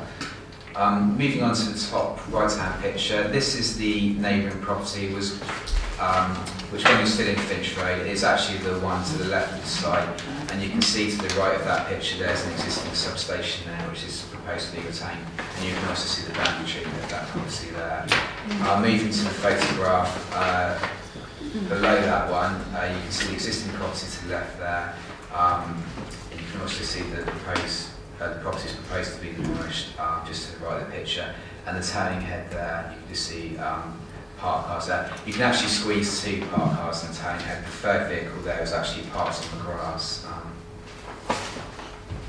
The picture to the top is a slightly scrappy montage of the rear boundary of the site, and that, the boundary there is the common boundary to the properties that front onto Repton Road, so that's the property which would be to the rear of the gardens.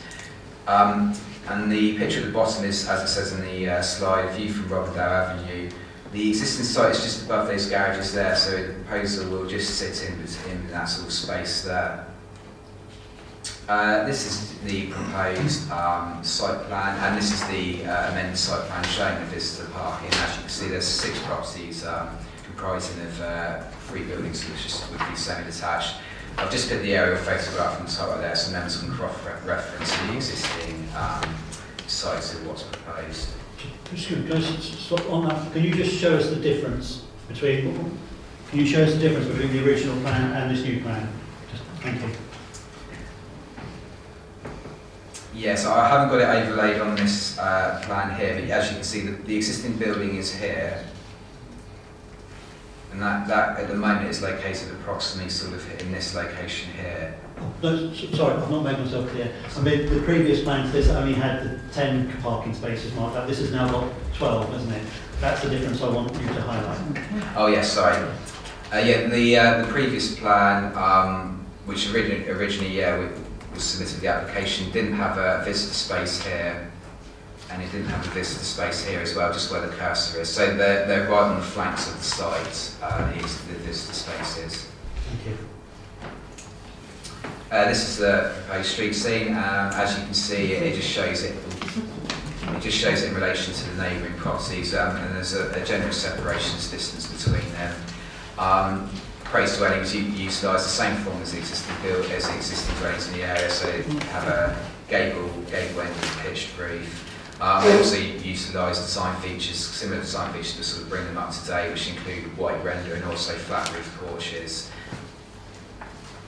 These are just the proposed elevations. Plots 1 and 2 are the same as 5 and 6, so they're just a mirror image of each other. The flank elevations as well, I've only shown one of them because the other one is just a mirror image of each other. There's no doors or windows proposed in any of the flank elevations, so there'll be no overlooking from them. As you can see the rear elevations there, there's accommodation in the roof, which is in the form of roof lights to the rear. There's also sort of a lean-to elements, single-story lean-to sticking out to the rear of the properties. Just for clarity or thoroughness, these are the floor plans. All the properties will be 3 bedrooms. There will be accommodation in the reef, which, as I said, they're served by rear reef lights. The plots 3 and 4 also have integral garages as well, as you might be able to make out from the graphical plan there of plots 3 and 4. To conclude, Chairman, the application is considered acceptable once again for the reasons set out in the report and the conditions and informatives listed and in the members' update, and also the verbal update which I've provided, and I'll be happy to answer any further questions. Thank you. Thank you very much. I have 2 people who wish to speak, which is the first one being Mike, the agent.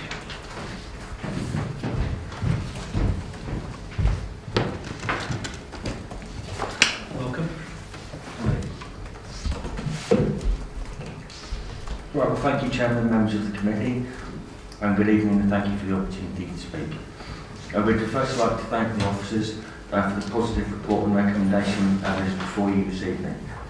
Submission of the application followed detailed pre-application discussions with officers, and amendments were made to the application scheme as a result of this collaborative approach to the overall scheme design.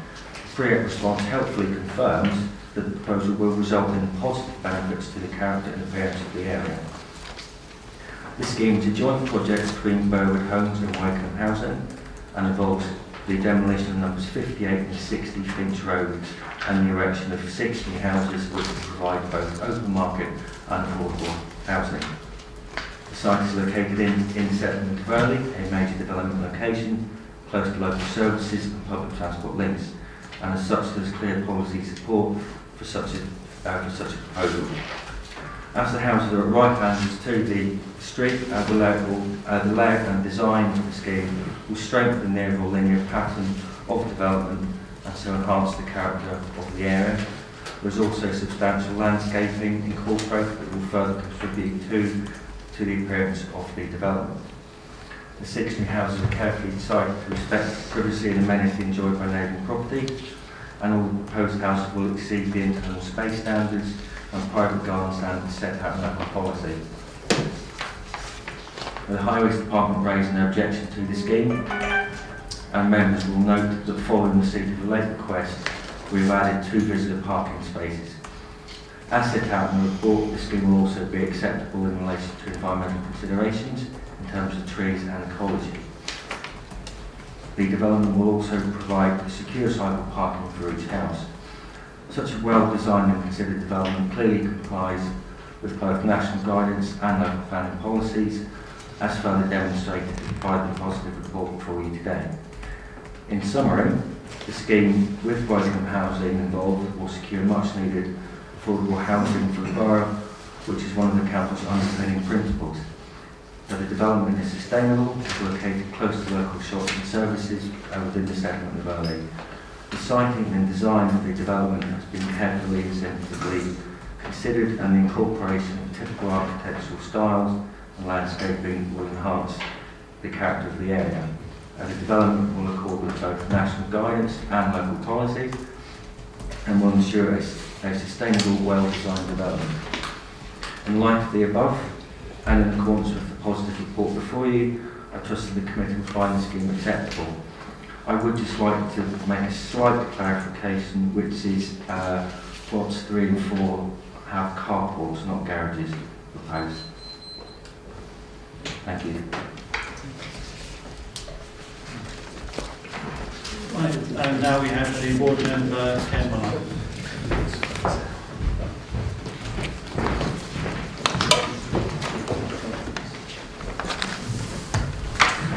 Good evening, members, chairman, officers.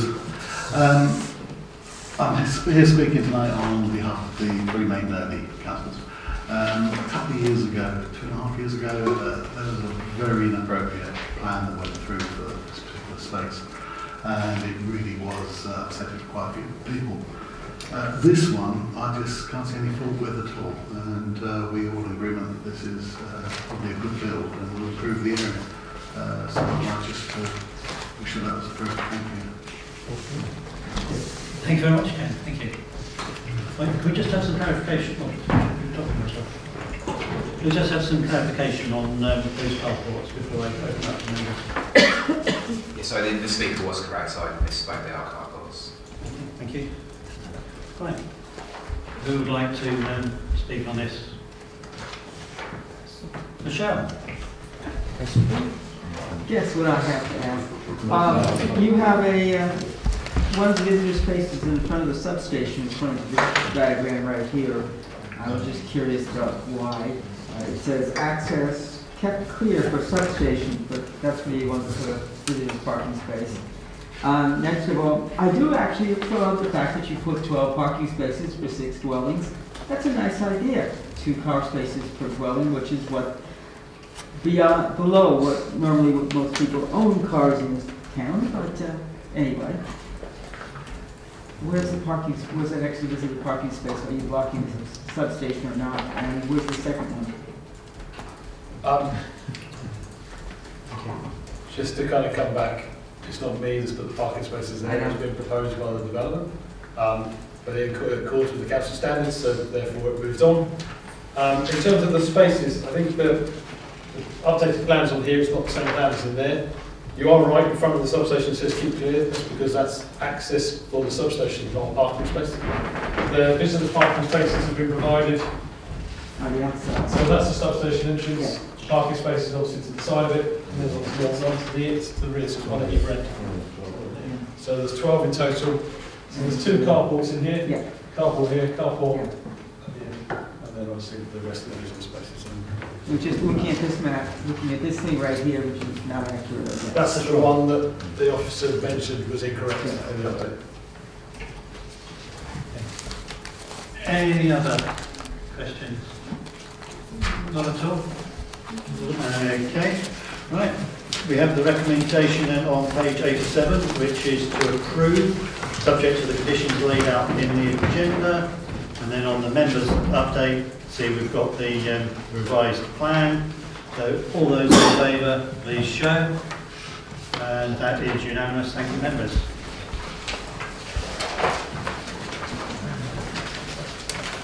And then there's one.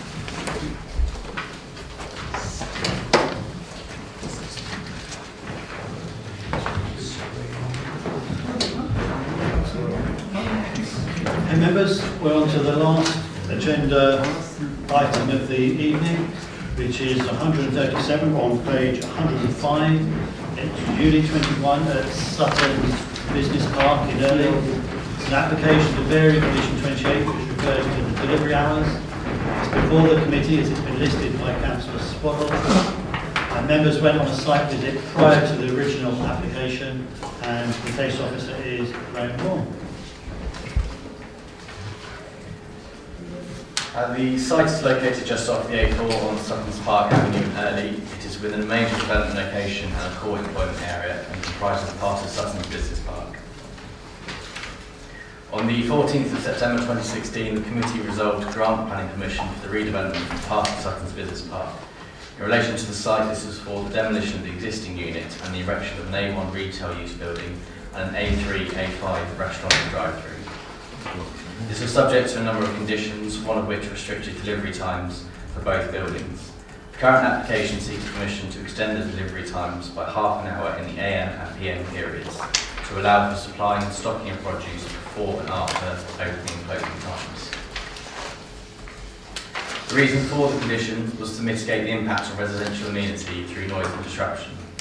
The alteration to delivery times would result in deliveries arriving earlier and later in the day, which would have a greater impact on residents than previously envisaged. As such, a balance needs to be made between the impact on residential amenity and the support of businesses and economic growth. The closest properties are those on Shepherd's House Lane, which are a minimum of 25 metres from the A1 use building. The deliveries to the building would take place on the opposite side, increasing this distance to approximately 35 metres.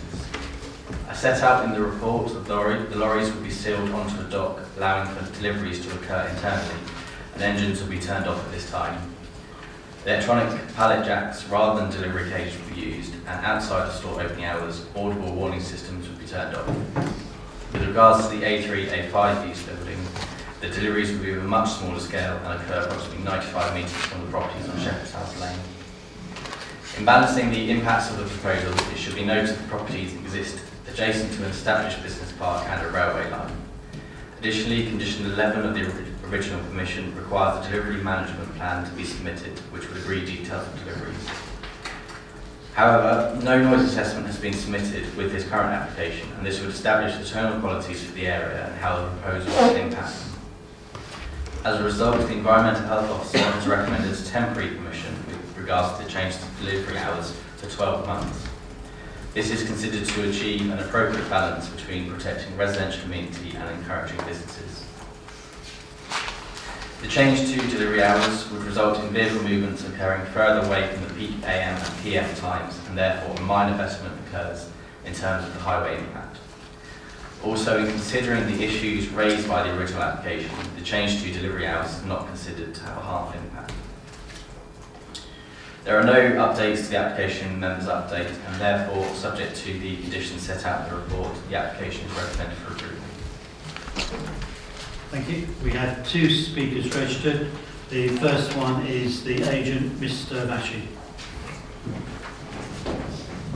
Welcome. Thank you.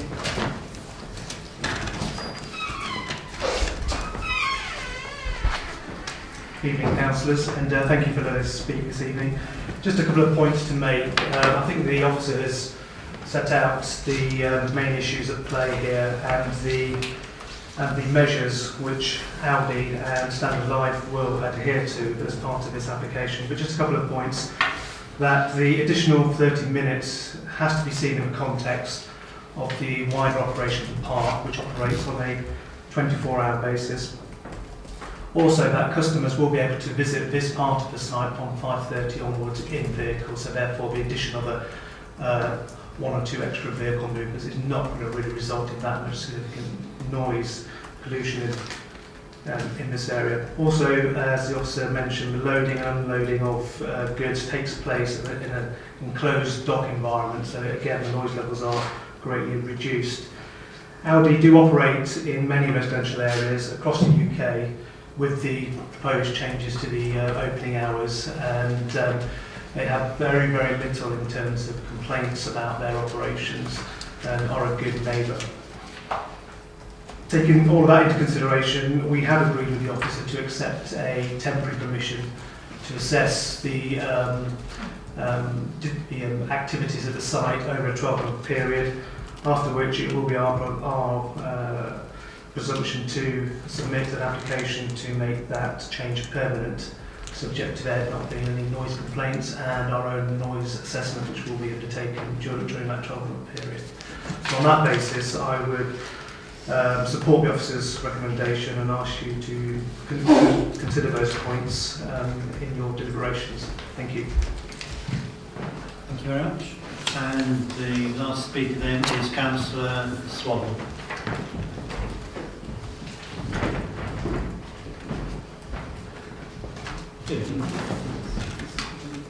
Good evening.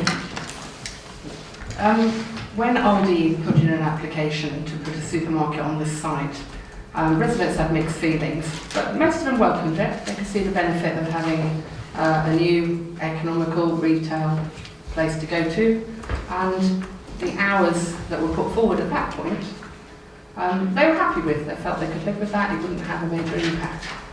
I was astonished that Aldi now feels it has to change those hours, so that rather than 7 AM, which is a reasonable time to stop noise, it's 6:30, awake children, and going from 10:30 to 11 at night, which is also a significant difference.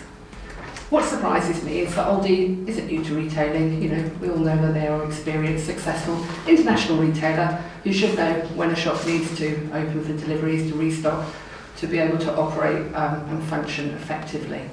And it seems very odd to me that they didn't put in these hours when they originally applied for it, and they received the support from residents, and now they've changed their mind. Residents have stated they're not happy about this, and the local Residents Association has written in with many comments about this. So my feeling is that if Aldi think that a trial period is necessary, perhaps they could have a trial period of a year to see how they cope with the original hours, so that it's not my residents who suffer a trial for the committee to perhaps decide in 12 months that substantial harm did occur. So perhaps Aldi could have a trial of 12 months with their original hours. Thank you. Before I open up to members, I just wanted a clarification because I wasn't quite clear on something. Can you tell me the opening hours and what the delivery hours are, please?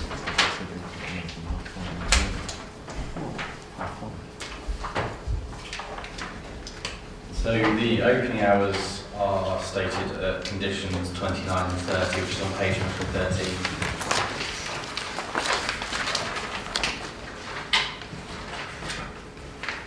And then the delivery times then on page 106. So in terms of the A1 use building, what is being proposed is to start deliveries from 6:30 and then for customers to be on the site from 8, and then for customers to be off the site from 10 and deliveries to finish at 11.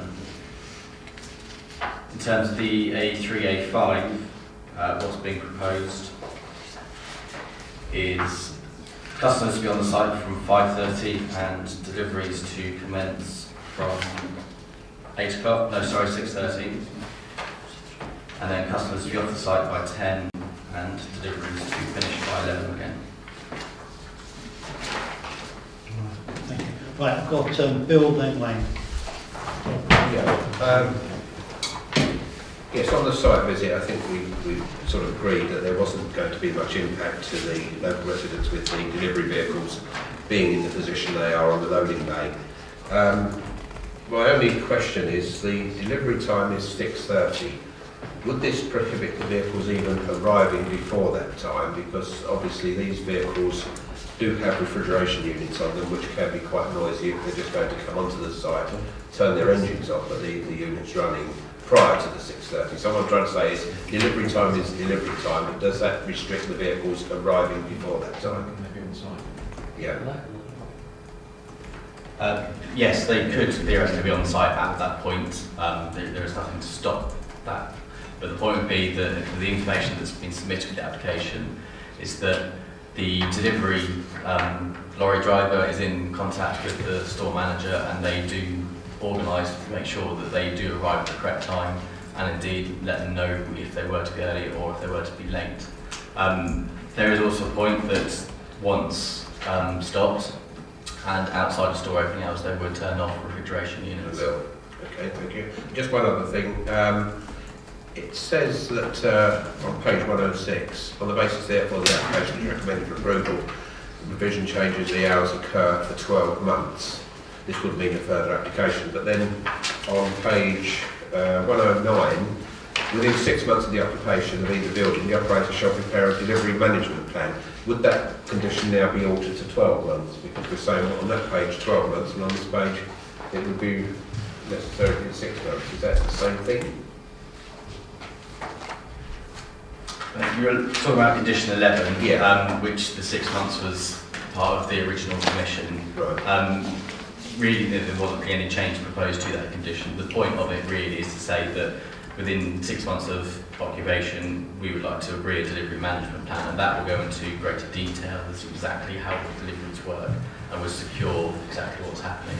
So it would have occurred 6 months after occupation, regardless of this application or not. Okay. Fine, thank you. Wayne, you just turn you.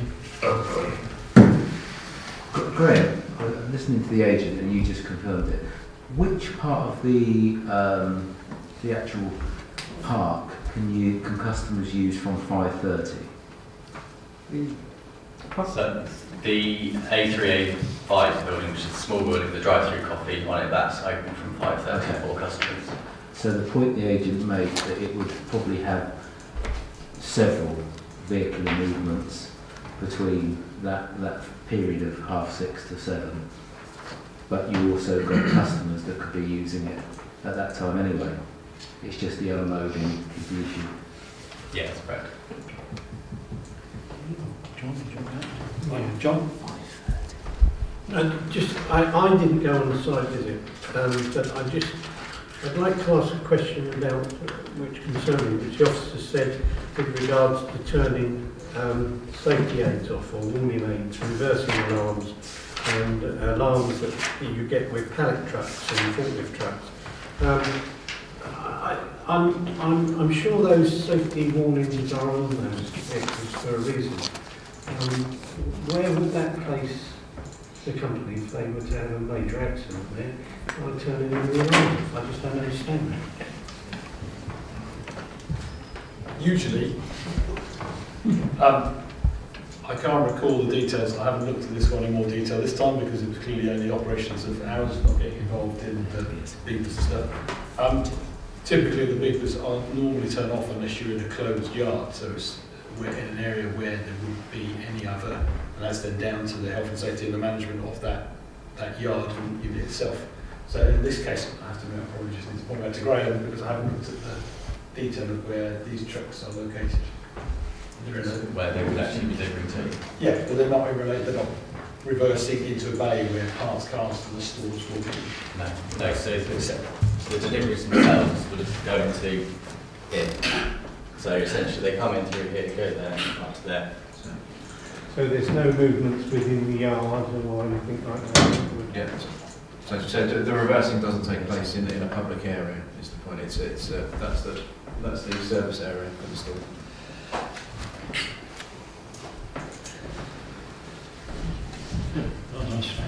I've got Michelle, I've got Chris, and then I've got Malcolm. Could we ask if they have something, if they decided to do in Winnish, to have instead of having the reversing alarms, to go beep, beep, beep, beep, have the nice ones go shh, shh, shh, which do comply with safety standards, and therefore it's a quieter shushing sound.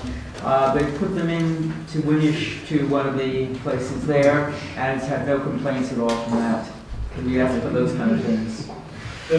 In the management plan, there are kind of things that could be considered, or it could be considered that a banksman is delivered during certain hours to prevent, obviously, where there isn't noise, the vehicle is brought in by a banksman or whoever's there on site able to do so.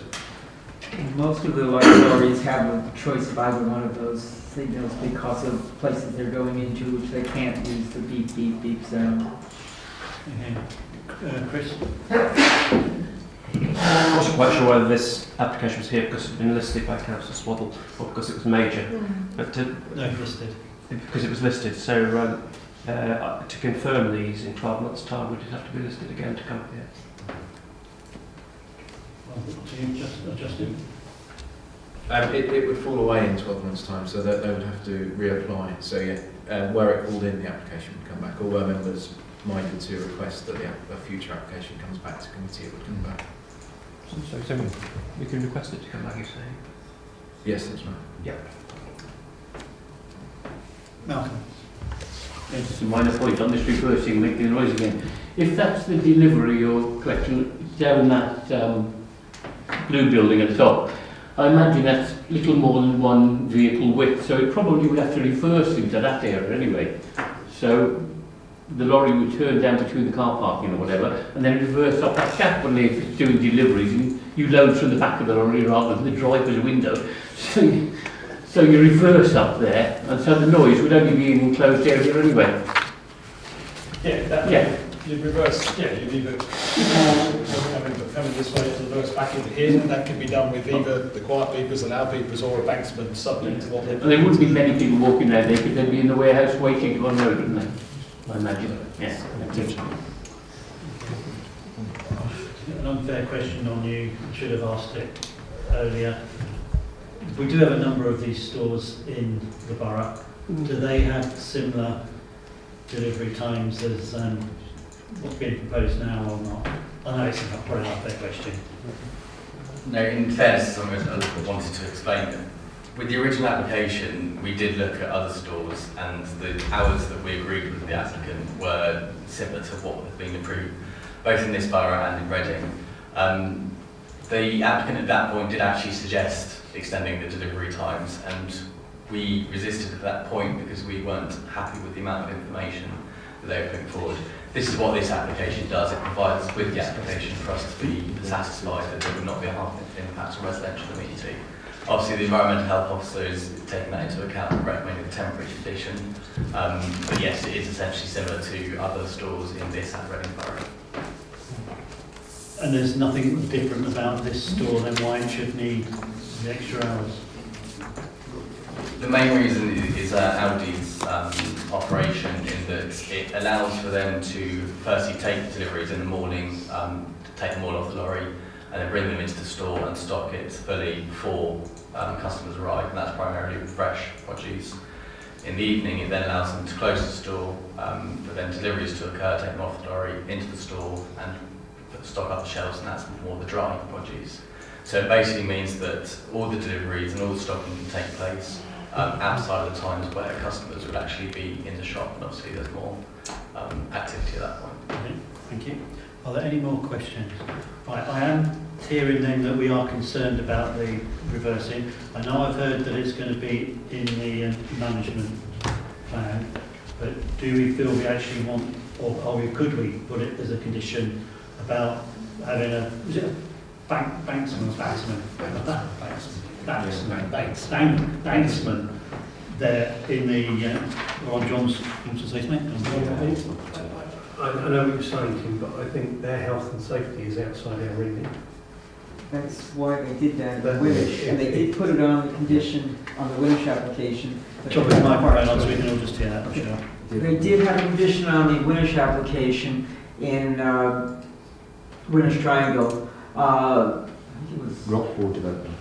Edwards, I think it was, or somebody there, who was changing the use of the building, and they did put the shush sound. This is quieter sound. I'm not going to try to do this again for the fourth time. Thank you. But the quieter sound was required once they entered the area to make sure it wasn't a problem, and it seems to be successful. Can I, John? Yeah, sorry. That was an alternative to the bleep sound. Yes. If they'd have said we're going to turn everything off. No, they weren't turning it off. No, but if they did turn everything off, it wouldn't have been our concern. It's not a planning issue. It's their health and safety issue. So it could be a suggestion as an alternative, but if they want to turn all the noise off, that's their issue and they have to deal with it through their own health and safety. So I'd like to make a suggestion they go for the quieter sound. Yeah, but I understand what John's suggesting then. So can we have that as a condition? I'd like to go for a condition as a can first.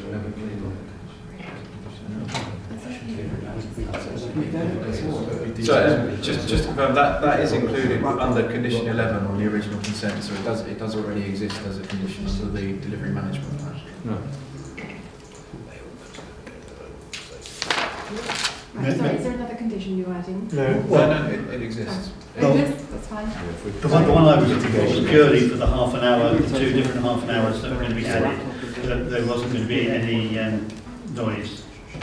How they deal with it, as in having a banksman or a quieter beeping, is their responsibility. Yes, that's not a problem. But I wanted a condition that's no loud beeping in those extra half an hour. Yeah. Chairman, we think that condition 11 covers it because they've still got to submit the details to the council for approval. So that can include the no noisy beeps within those hours.